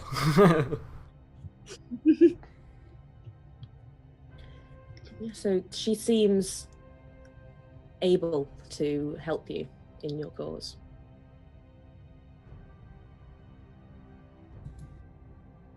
And then she'll suddenly jolt up. She'll turn her head to okay, hang on. If you're here, then what's happening in Warden's Walk? Who? Okay. You didn't leave anybody there, right? We don't have a lot of time, so I'm going to speed you through this. We don't know what's going on in Warden's Walk, okay? All we know is that the leaders aren't what they seem. Dent has already been found, and he had nothing to do with the plan, the real Dent. There is a shapeshifter, and they seem to, so we're at this point, we're pretty sure that the shapeshifters have come from Mendara, right? Yes, you're pretty certain. Yay. So they brought shapeshifters back with them from Mendara, cheap knockoffs, but they're a lot stronger and a lot more dangerous than the originals. They have been capturing them and performing rituals, and he gestures to the blade and says, "Do you know what these runes are? They're not of any language that I speak, but you are from their land, the land where this magic originates from." Yes, they are. They are from my home. Well, and she'll point to they are faded on the blade from the holy water. She'll point first to the emblem of the crow with the thorns in its beak. She'll go, that's our national symbol for one thing. I imagine if it's taking something from Mendara, it's taking it from that, and the others she'll say they're nothing specific. They're very ancient, very old. Things about strength and control. I don't know much more than that. When you went to Mendara, you met with these people. What happened? What happened in the negotiations? There was supposed to be peace. I don't remember what happened. We arrived, there were fanfares, it was a celebration. We met with the king, with my king, and he seemed joyous about everything that had happened, and we spoke with his advisor. We spoke with everybody, and she'll frown, trying desperately to remember anything that will be of help to you. There was one moment. Dent and Tarian, Laura wasn't there, of course. Dent and Tarian, they were led out by, I don't remember the name, and, they came back, and that's where things get fuzzy. I don't remember much from that. While you were meeting, were you eating with these people, drinking with these people?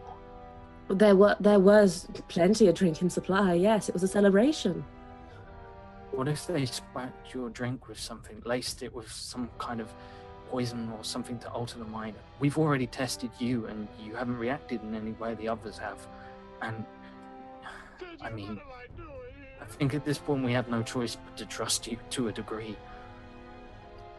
But the other two, was there a special interest in them? In Tyrion and Dent?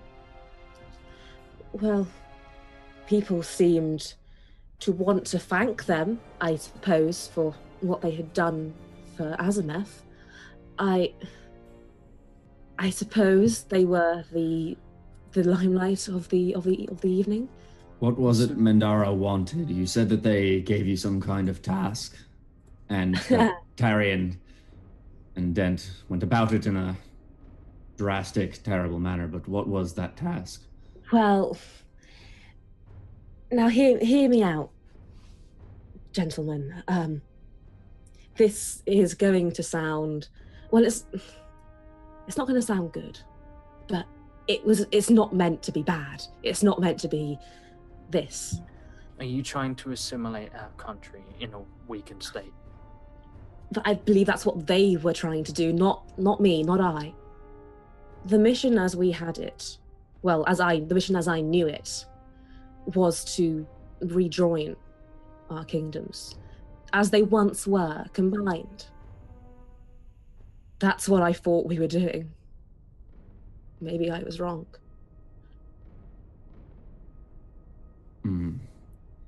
And you were obviously open to this idea. Dent and Tarian, not so much. So they replaced them with someone who was.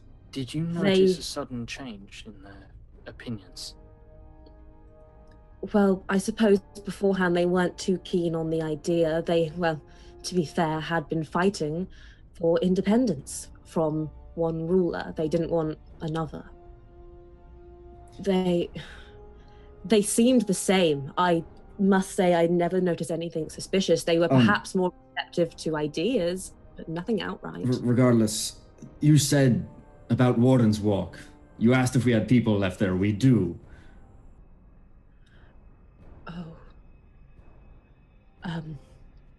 Speak now.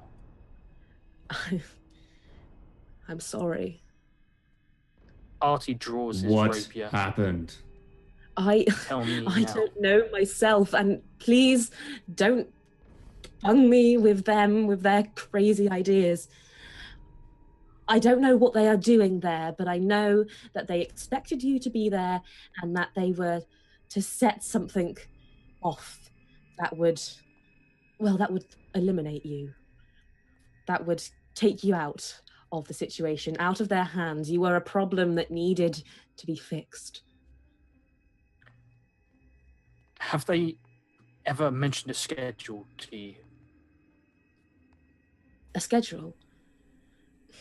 I'm afraid I've been left quite out of the loop. My memory these past few months has been incredibly hazy. It comes to me in waves.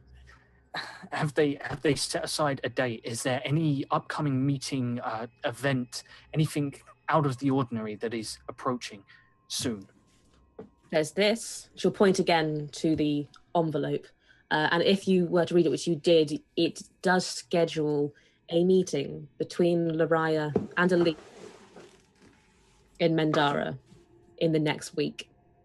Is there anything else? Is there anyone else in this kingdom who's been ordering these treason officers around? Has it just been Tarian and Dent in charge of these armies?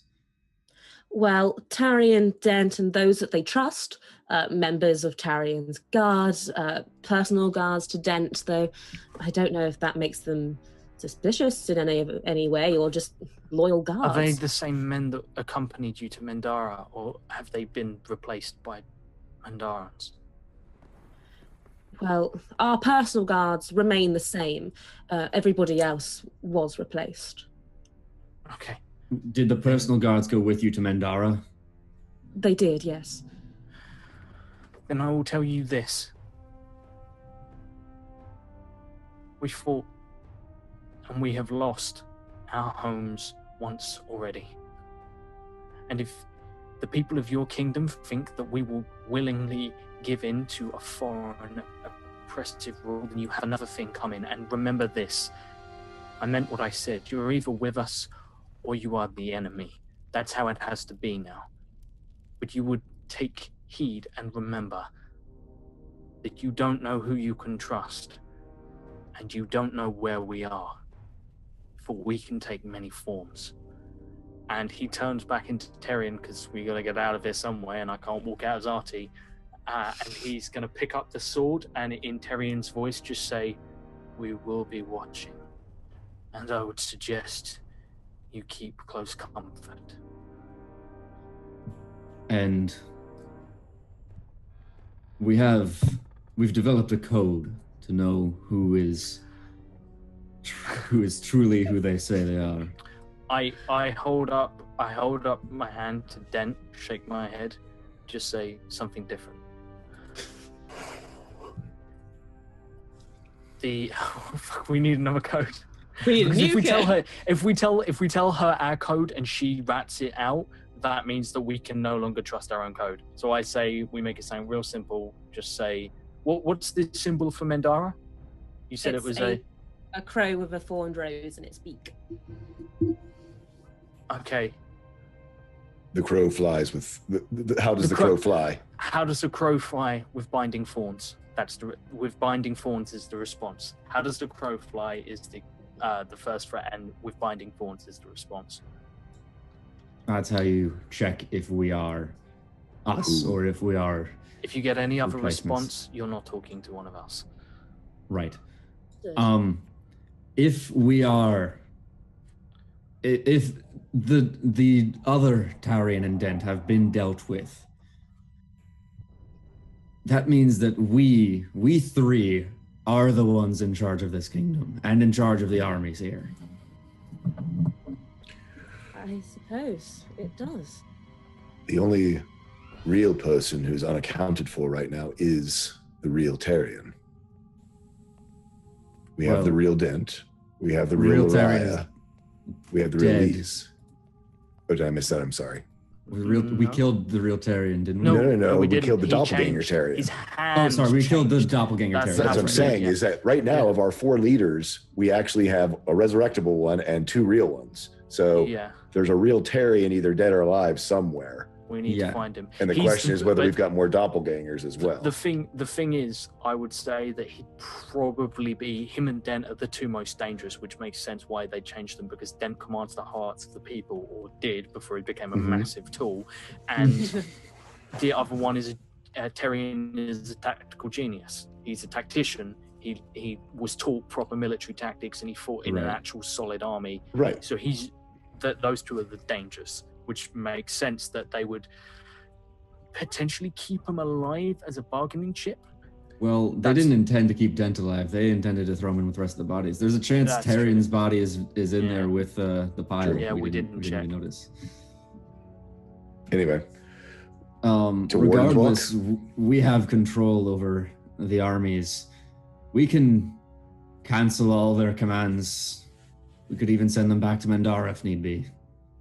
Well, that would be amazing. I've got to think that if you're having a plan like this, if you're having a plan of this magnitude,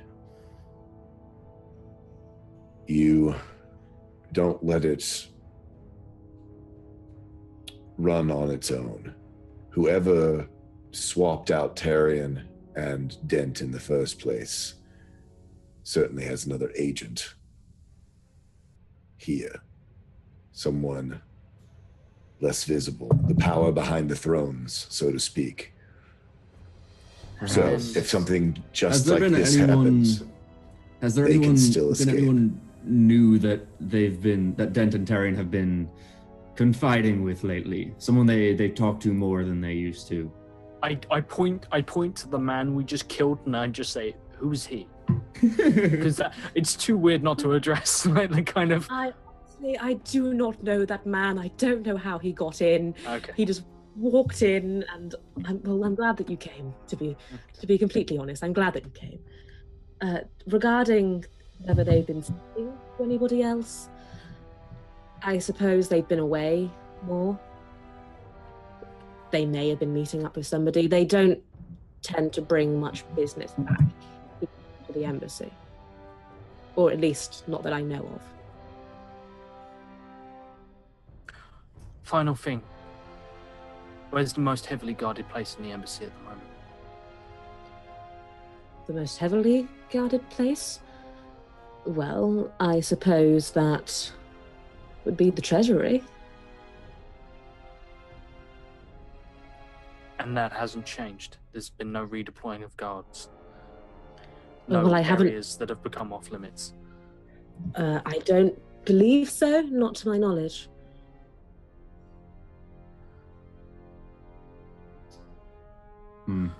Okay. Regardless, we need to get to Warden's Walk. I can't sit by here while my wife and daughter are in danger. Apart from, all the conversation that I was like, let's go, and you were like, no, Yeah. let's have more You're conversation. like, Yeah, no. no. Let's go now. We bring our personal guards with us. Okay, so you leave as Dent, as Tarian, collecting your personal guard along the way, kind of saying like, oh, we need to go down to check on how things are going at Warden's.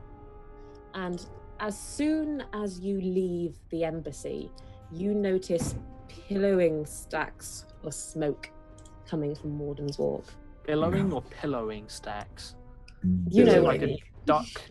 duck down, sort of comfortable, luxurious. Actually, neck supporting goose down. goose down. God, I fucked up so hard. I incurred the wrath of Louise.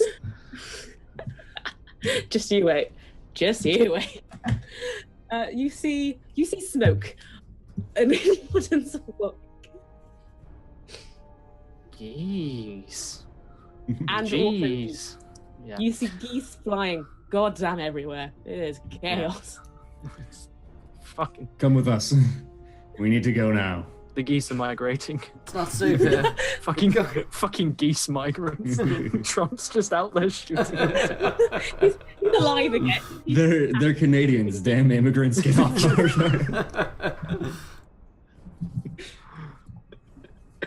We're gonna come outside and he's just like painting the embassy white. Like, no.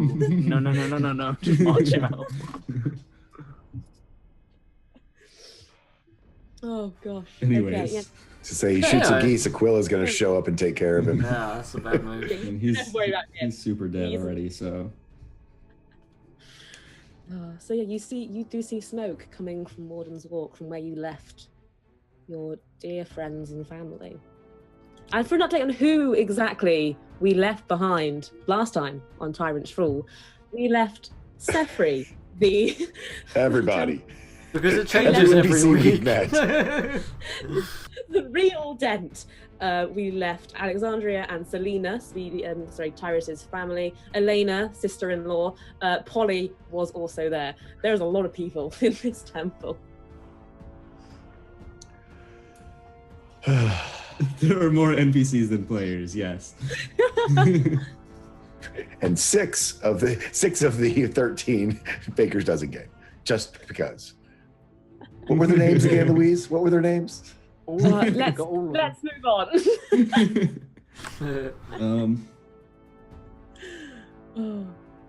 So what do you do on seeing what you see? I'm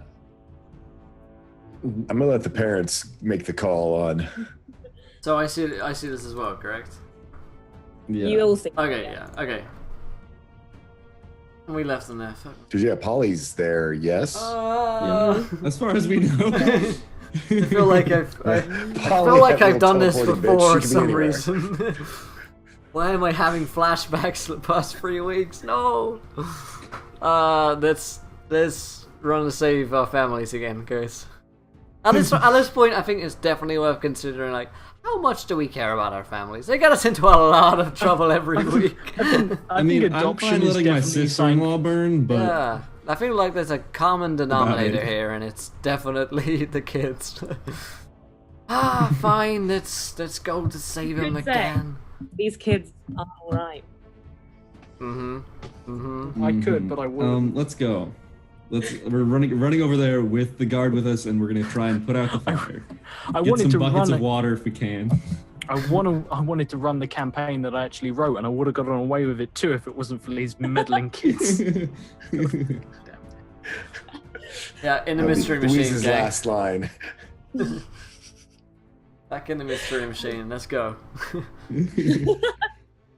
So you get into your mystery machine and you head on over to Warden's Walk. Oh, I can do a Shaggy. Do it. Yeah, you can. I am Shaggy. Look at the amount of nat ones we have on the screen right now. We have to save our kids. Okay. Yeah, let's go try to save our let's go. families. There you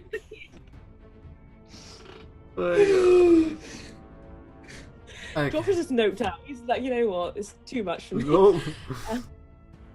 So you get to Warden's Walk, and the smoke thickens. It is becoming increasingly harder to breathe. It seems the flames are not necessarily, but sort of almost beginning to spread to nearby buildings, but not too much. It's more as if the inside of the temple has been burnt out. The cinders are flying everywhere. Parts of the roof have collapsed in on itself where wooden bindings held the roof together. You can't see inside the temple for the flames. I'm not doing this just to burn in that one because Flenric truly is worried about this. I would like to do a perception check as we're running through Warden's Walk on the sewers. Flenric feels that this, whatever they've set loose is more insidious than the fire, and I'm worried that one of the things that we fought in the sewer, the shambling body swarm, whatever that thing was, could be a part of this. So I look for it, and I suck. I want to roll 2 irrigation checks, please. So yeah, you are covered in sewage. A nice 20 perception that I perceive something entirely wrong because it's an @1. You think you see what looks like tentacles almost coming out of the sewers, but you notice that it is just smoke. It's more smoke piling on smoke, causing you to see things that aren't there. Even more paranoid. Yeah, the smoke monsters. Let's I'm gonna run up to the building. I'm gonna call out, Selena, Alexandra. You don't get a response. Just have to try and remember all my family names. You have no family. You're an orphan. Wow. From the empty screen of Josh. Yes. The disembodied voice. Wow. I'm going to rush forward and I'm going to try and dig through the rubble to find my family, and I'm going to use my nat 20 for it. Wait, the temple's collapsed? It's collapsing in on itself. Oh, but not fully collapsed yet. Not fully collapsed, but yeah. There are large parts of it that have crashed down to the ground. Yeah, just gonna run in as much as I can and try and get them out. Yeah, I'm calling for Sefri as well. And ordering all of the guard who we brought with us, I don't know how many it is, but be like, start putting out the fire.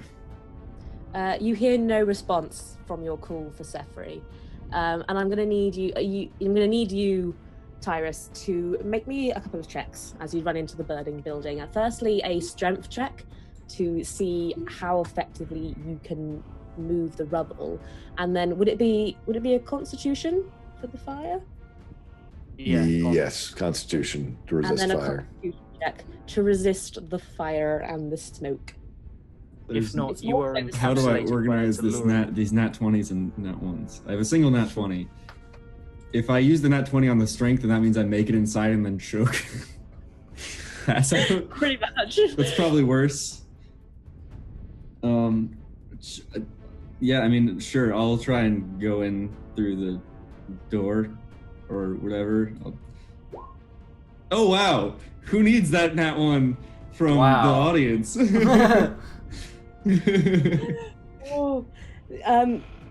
So you attempt to move some of the rubble away from the entrance, but it is too much for you. And on a nat 1, on a nat 1, as you try to shift some of the rubble, part of it falls further and traps your arm where you are standing. All right, great. So I yell at the soldiers nearby, come get this thing off of me. Because I'm not going to try and do it myself. No one hears. I won't have to make Reg roll for that because they will follow your command. They will come and they will attempt to to remove it from you, and I'll just make a roll. I'll just make a roll, and we'll see how well that goes. Well, I was Not gonna say well. you've got 2 nat ones as well. You've dear. got 2 nat ones. So Oh, good. Oh yeah. There's no. You can't do anything. Our families are gonna die. We're gonna Hey, flail you know what? around. Let's talk about a plan because we can't do anything. It's like the DM can't do anything, we can't do anything. So everything goes so wrong that it goes right? That's you how know that what works, we need, right? You know what we need to do? We need to start being meta and just be like, cool. I try and like collapse part of this building to just put them out of their misery. Nat 1, the building repairs itself. Save them. Wait.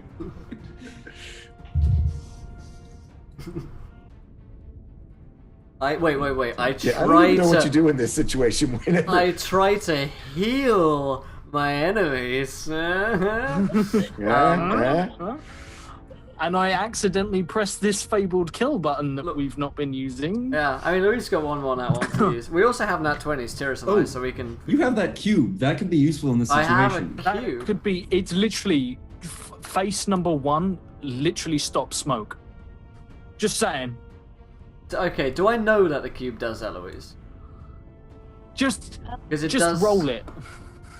You Roll can the press cube, it's a any cube. side of it. Yeah, you can press anything on the cube. Oh yeah, it's just Just dying. hammer it. Yeah, You can press anything on the cube and it will go wrong. it's just I know it It's does. a nat 1. It does require attunement, so I didn't know how you want to play it. Okay. We did a short rest though. Oh, Yeah, okay, we did. yeah. No, Yeah, okay. we've done a short rest since you got the cube. Okay. What the hell do I do on this?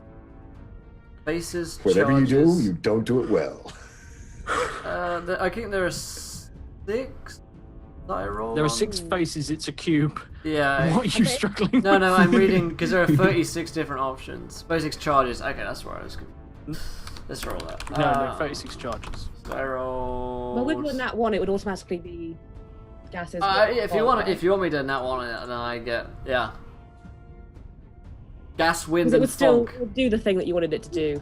Okay, yeah, all right.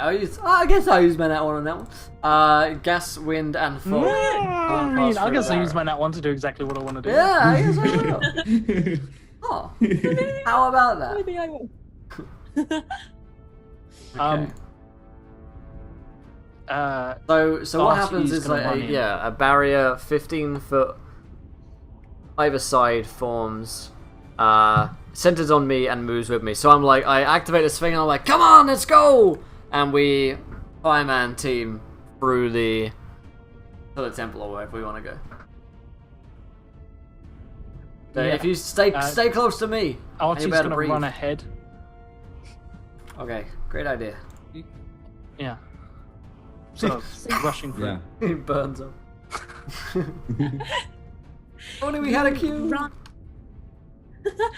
You run into the burning building and getting further and further towards the end. As you run through, first you can't see any forms of life, any forms of anybody that was even here in the first place. As you get closer towards the end, however, anybody make me a perception check. That one's. Quick question: would I know where because I told Zephyr to take them to some, a sanctuary, the safe room, whatever you want to call it. Would I know where that is? It's kind of the safest room in this temple is normally reserved for praying, for deep prayer, and that's kind of towards the back almost. So It's not set away from anything else, but it's kind of off to the side. So we all nat 1 our checks, right? No, I've used mine. Oh, I had one I used still left mine on. earlier Okay. for trying to intimidate, Artie has used his, so it's all resting on. I think. So Yeah, because I think I still have my Yeah, one. you had one, I so had that one. perception, Tira still I has just one. burned out. And 2. Yeah. And Good Louis game. still has Drink one as well. every time Will says 1. Yeah, One, Louis one, still one. has one. 9. So on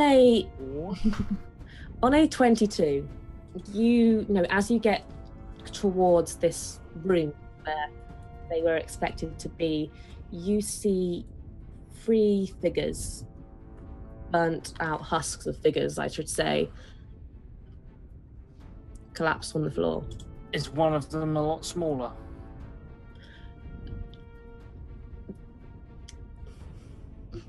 No, not really.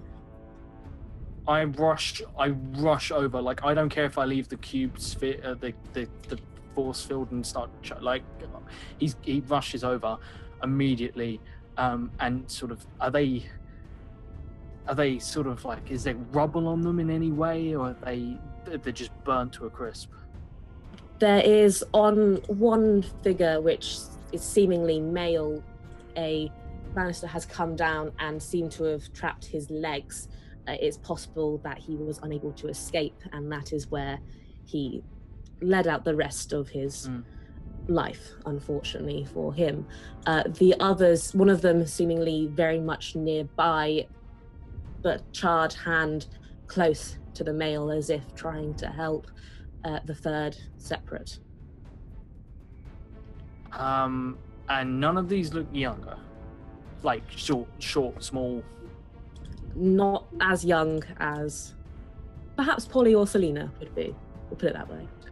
Do any of them look really old, like Zephyr? I'm gonna in say, cleric's robes, or his any scraps of his robes left, or anything? How burnt up are they? They are quite blackened, quite burnt. Dead. Weapons? You do see on one of them, on the one that had his hand outstretched trying to help, you see the sword that you knew to belong to Dent Ravok. Shit. Okay, so Dent's dead. Did you say it was on his hip or in his hand? The sword is lying next to him, unused. Okay. Does he have a scabbard on that is all charred up? That looks like it would match this sword? Yes, yeah. Okay. The one, so that's the one reaching out. The one that had his leg crushed by the by part of the banister. Does he look like he was wearing robes when he burnt? Yes, indeed, and knowing as well that there were only 2 males in the building, this could only mean that the man trapped under that banister is Zephyr. I rush over to check on the third. The third is female, and not elderly. She's a young woman, perhaps beautiful. Don't cross your fingers. He's hoping for the sister. Wrong to say He's I hoping hope for the it's the sister-in-law. Really? You never liked that sister-in-law, did you?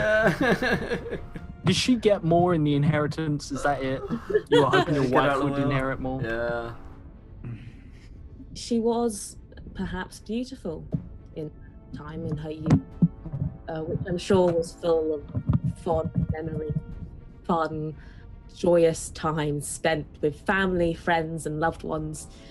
You can't tell much about who she is. She is badly burnt.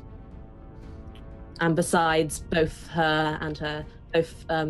Alexandria and Elena look relatively alike, being related and all.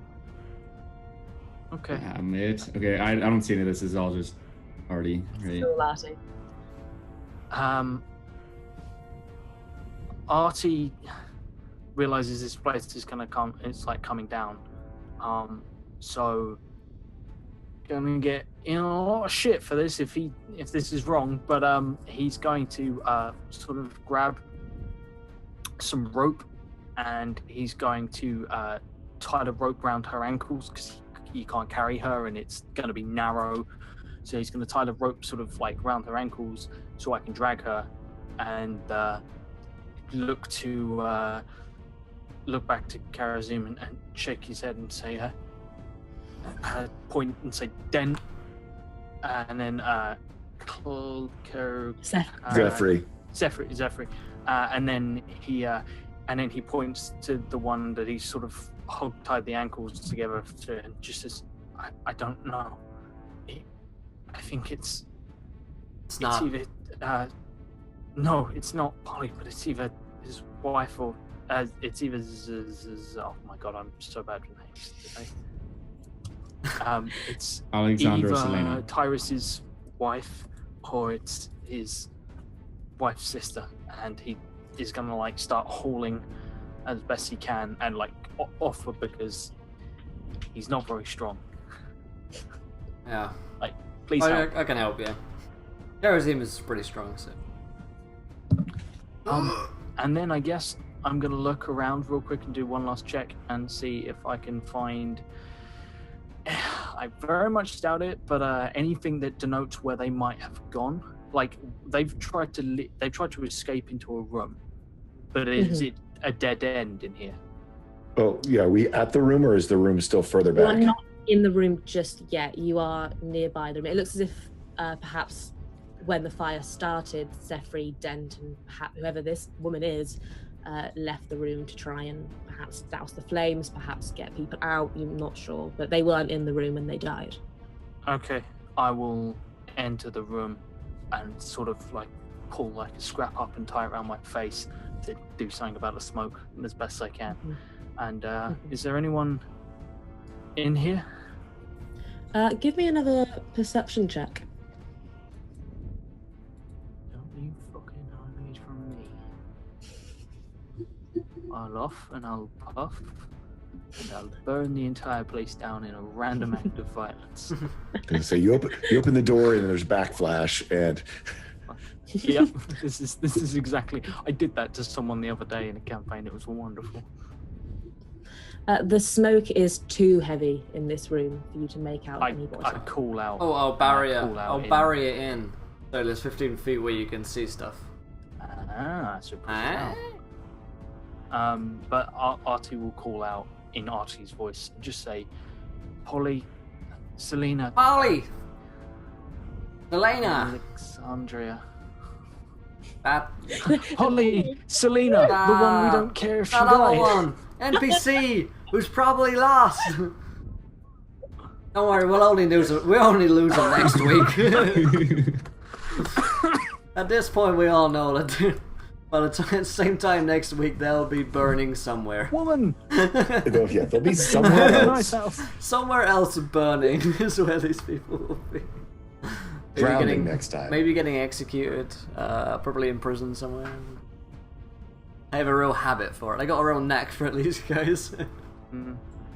Have they been in a dungeon yet? I don't think they've been in a dungeon yet. They've been in. Oh yeah, Polly has. Polly was in the holding cells. Yeah. Or down below ground. We had to go rescue him. Around, man. Okay. The audience just like causing you guys pain. Death really. at sea. It's gonna have to be death at sea next. Like walking the plank at sea. It's gonna have to be something.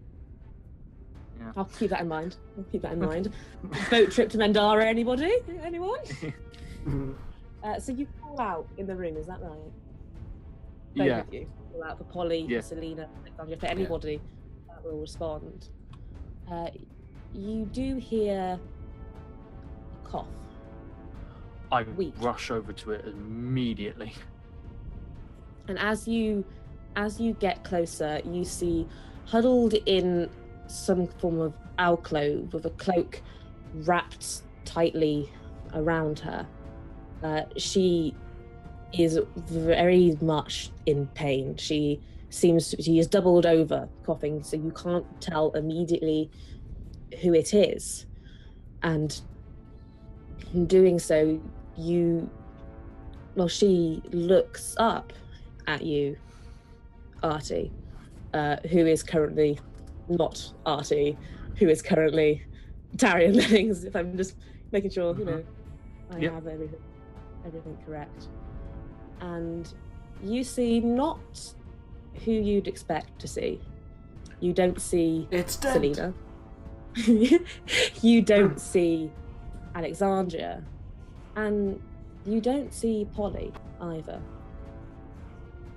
Who you do see, who you would recognize anywhere, you see Elizabeth. Oh, fucking damn it! So, Do I see this? It had to be coming, dude. It totally had to be coming. Where is my wife? Where is Alice Or point? sister-in-law? Alice point. The one is not burned. I'm just interested in this woman, see if she can survive an episode or two. So how old is this girl? She is. Artie, how old is? She's 16. I think she was 2 years older than me. Mhm. Son of a bitch. Okay, so I'm like, do I see that? Does Artie have any visible reaction? Artie like immediately starts to panic. Pulls. I mean, at the sound of the cough, Flinrick would have been running forward to try to help. We got someone. There's a collapsing building and everything's on fire. Oh no, but I've been inside the barrier. I mean, we've been all moving forward through this. Oh yeah. shit! I didn't even realize you guys were with us. Cool. Oh, yeah. In which case, fucking pull your fucking weight, guys. Okay. Dude, we're sitting there waiting. You're like, I you're thought like it was just us charging two. ahead. You have to remember, we were burning that ones. You were the only person Yeah. who saw I think- anything. I'm probably still on Yeah. the outside because those guards had to get that pillar off of me or whatever, and I'm probably Yeah, no, telling I them to try rolled and my put out that the one fire. perception check when we you got a saw girl. the people, but then I assume we were right, moving okay. forward. Is it Polly? Is it Polly? But yeah, no, at the sound of a cough, I would have charged forward. It's not Polly, and I grab Flinrick and I grab him like more forcefully than you would imagine Artie really has the force Passionately. for, because he's only little. But he grabs you like by sort of the by the bindings of your armor and sort of like holds onto you, looks you dead in the eye, and like his illusion flickers and he just says, "Save her." So yeah, I'll do Please. my healing word triage kit combo on Elizabeth.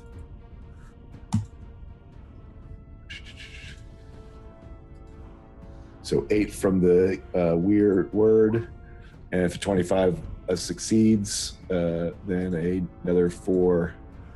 Only 9 healing. But I mean, just certainly bandage against any burns or things like that, so that they don't get infected and all that good stuff. Certainly. I will mention as well that you are currently still in a burning building, so it might be an idea to get out of said burning building. Well, I mean, is this Yeah. room? Yeah, I mean, this room is still somewhat safe, but we've got to battle our way out, right? Mhm. Things are, here we have a moment of sanctuary, but then We're good in Get terms of smoke. That won't kill us.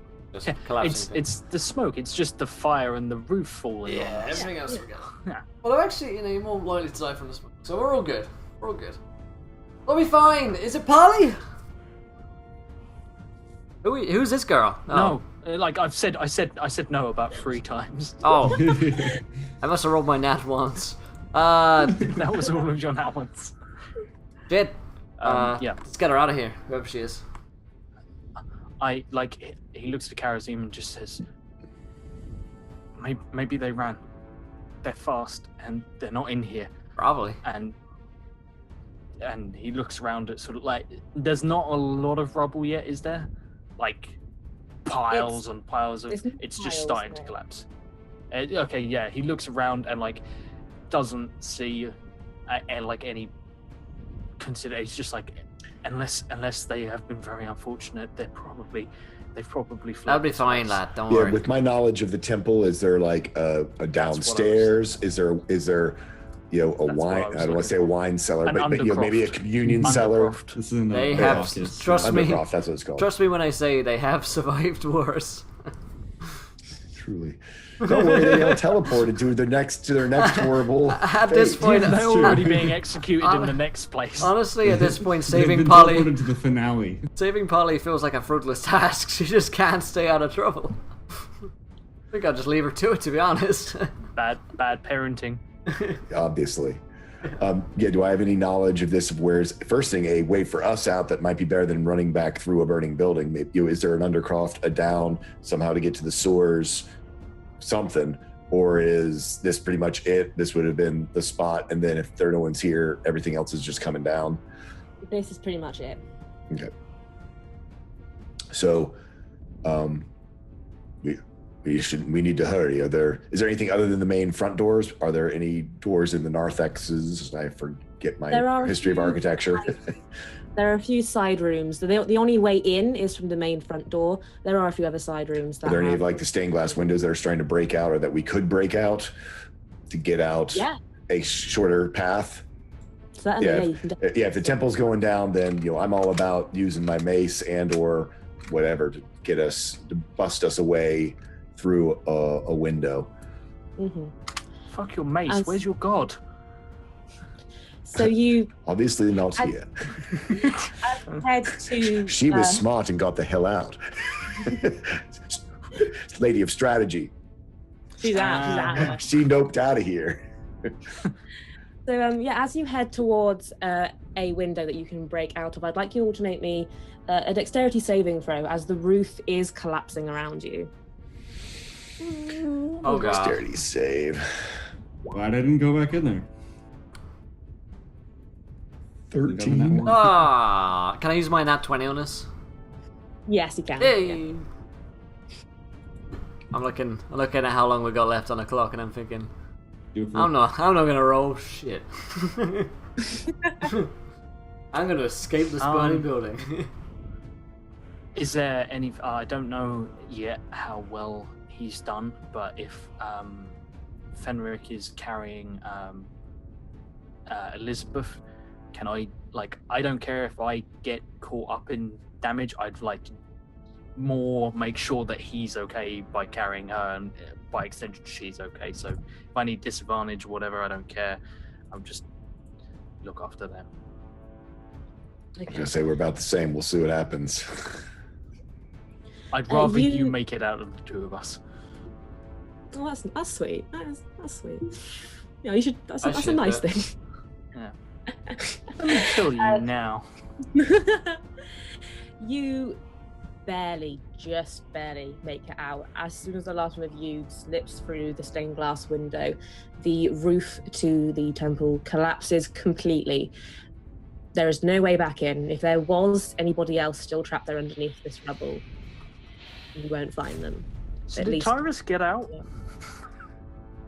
Yeah, Tyrus I mean, I Tyrus never never came in. even He made was it stuck in. outside with his hand under the rubble. Yeah. Okay, The guards helped. He's been captured. The girls help. wonderful. How long until one of us gets captured and we gotta save them? I like it. I'm like a now one, like the rubble falls on me and I turn back into Tyrus and the guards all turn. No, let's not have it. And so you do just make it out, and if you turn back to see the temple, you know that there is no way back in there. Not now, at least. Perhaps another day, another time. But for now, anybody that is in that temple, that's their tomb now. Come back on a weekend. That's Yeah, their grave. Come back, when you've got time on your hands. So Who's the girl? Is she Yeah, conscious? who's this? Where's my wife? You said the Tyrus's motto. Yes. Where's my wife? This is God damn it! Tyrants for all. Where is my Family wife? crest. It's It's a It is your legitimate family question. crest. Do, You're wondering what to name Listen, your shop. Where's my wife? I Where's my swear wife? she gets back home. where is this girl conscious? She is. Just Yeah. barely. She is. Okay, I'm gonna say, are you Where's okay? my wife? No. Okay, are you okay? Can you talk? Yeah. Yes, I can talk. Wow, Dramatic. that was good. I give her. Yes. I give her wine. I give her wine, water. I give her water from my water skin, and She will gladly take it and just. Is there any reaction? He's in. Your water skin has holy water in it. no. It Oh doesn't. yeah. Oh yeah, it does. Yeah, it does. yeah. Everyone's water skin has holy water in it. Is there a Okay. reaction? Yeah.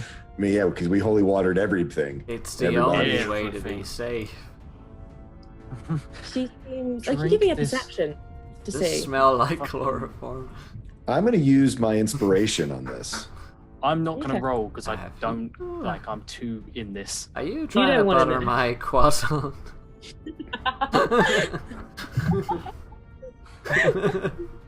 19. On a 19, there seems to be a effect. You can't actually tell if it's from her being in a burning building and having inhaled a lot of smoke that is causing her to not necessarily be in the best of moods, or if it's the holy water. But she's Yeah, that certainly might do it. she certainly isn't great. We've killed people for less I mean, I literally dropped a drop I of remember water on last- someone, and we were like, let's murder Yeah, this he man. shivered as cold water went down his back. He's kill him. He's a doppelganger. Hey, it turned out okay in the end. Yeah, it did. So, he I looks chop her sort arm of, off. Eh. I fucking stab you in the face. Right, so Tyrion looks sort of panicked, and he is going to reach into. He's going to like gesture for you to put her down, and Thunderk does. and then look around and sort of say, someone should check on Tyrus, because Tyrus isn't here, and you should be. Just go over there for a minute, and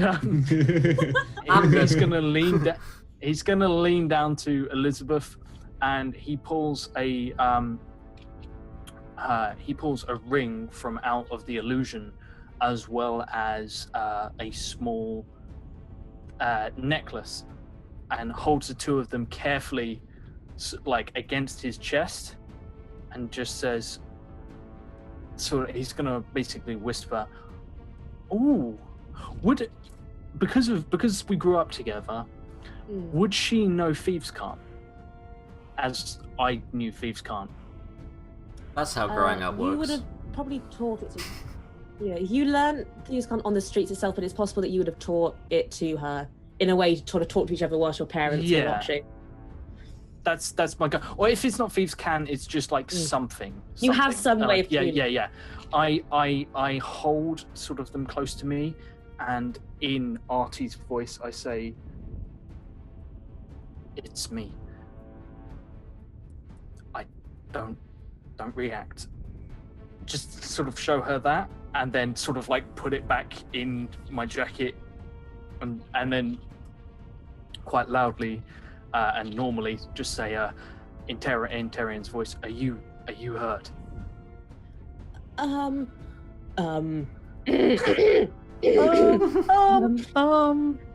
you can't find perfect pitch? No! I'm good. I'm good. I think. What's wrong with this girl? I might be hallucinating, but I think I'm good. She'll fit in with us. She's equally paranoid and crazy.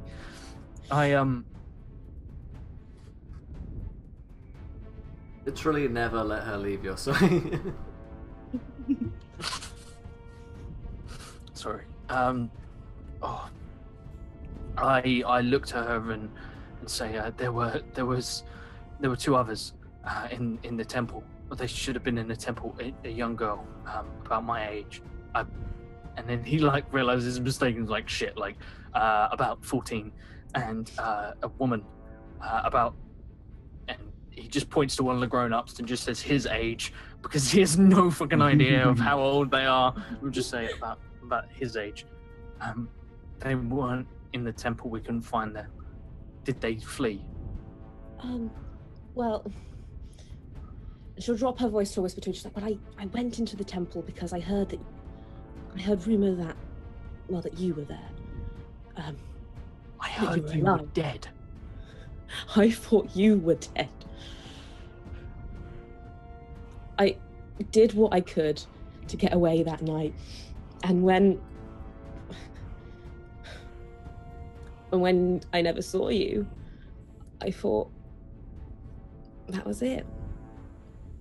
But I'd never see you. But I heard on the streets that some kid had found your things, and that it meant possibly you were alive. Yeah, he nods his head frantically and just says, "We're in a lot of danger. These people, they might think, they're gonna assume we're just like that. We've got to be careful.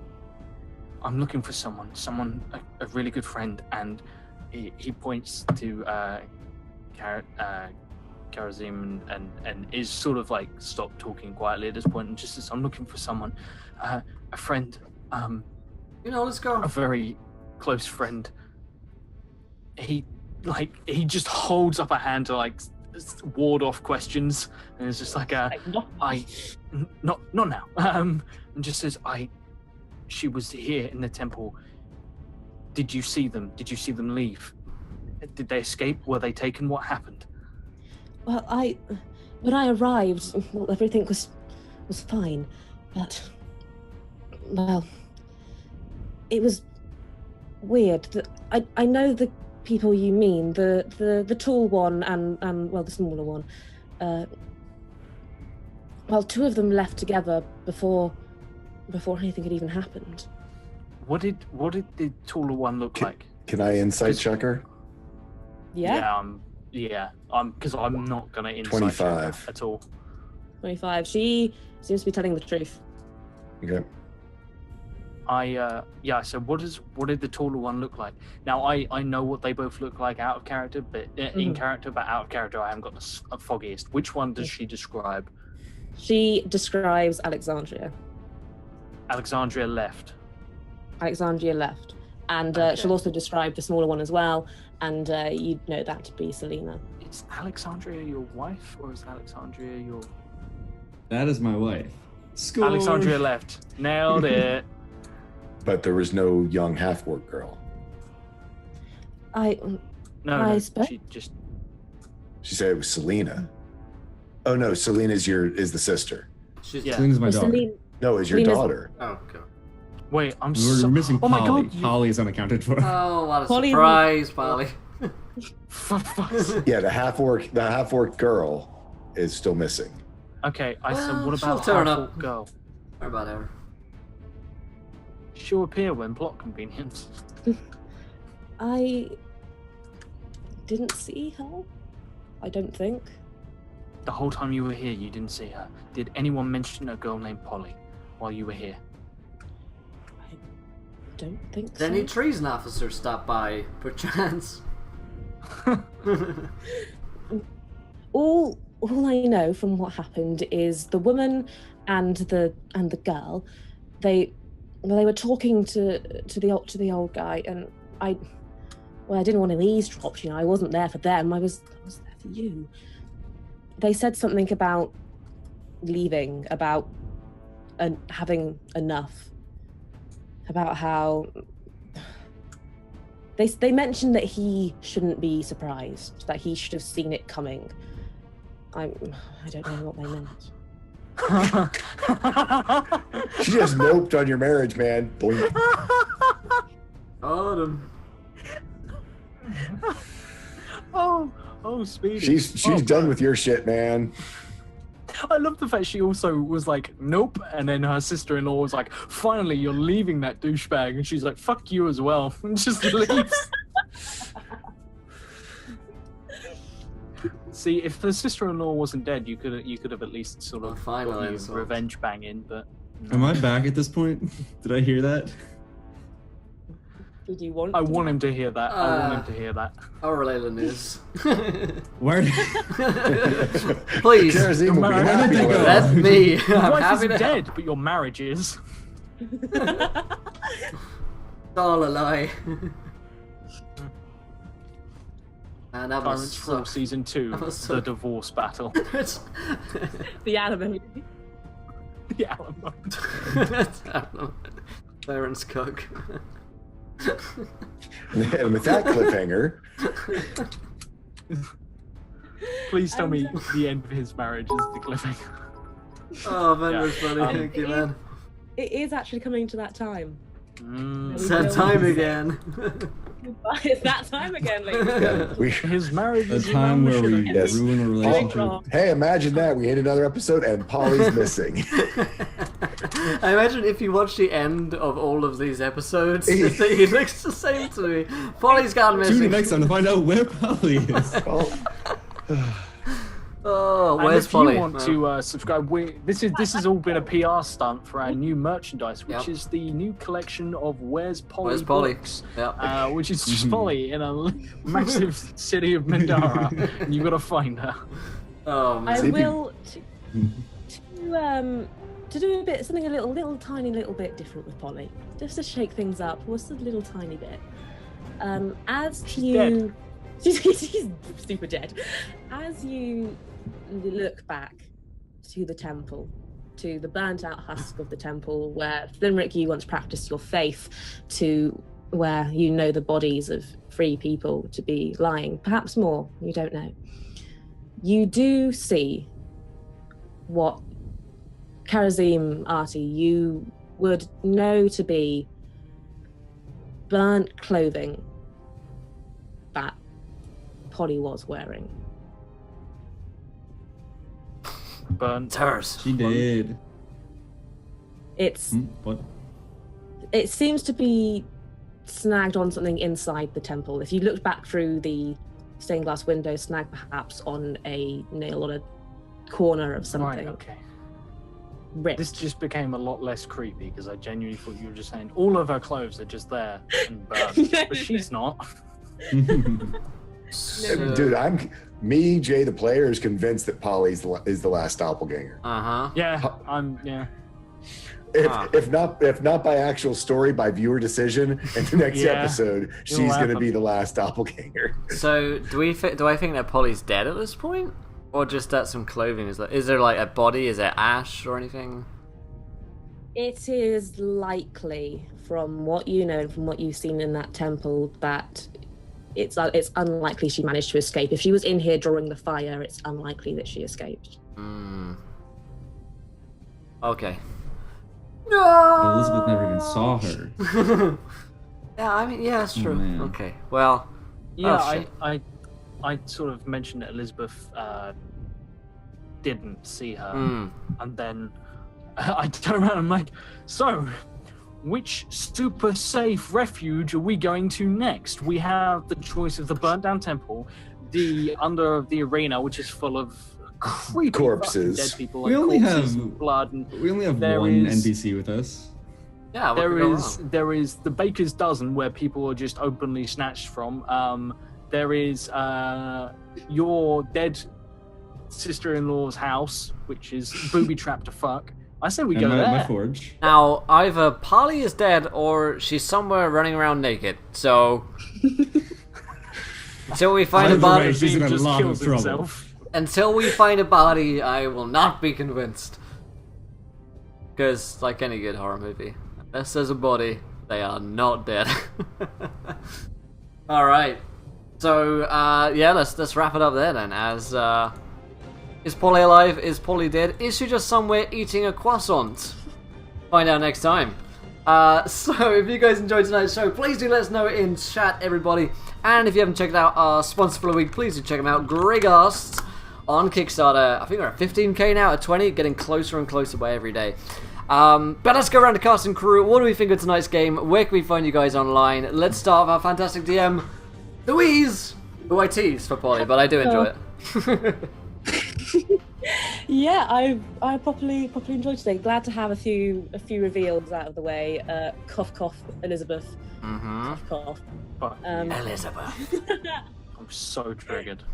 No, always an absolute blast playing with you guys, and I love the viewer decisions as well. Always perfect. I played Trump today. We got to kill Trump today. Nothing can beat that. Nothing Yeah. can make me happier. I'm It's been a satisfied. great. I'm very. It's your next character right there. Good luck with your vacation to the US, by the way. Yeah.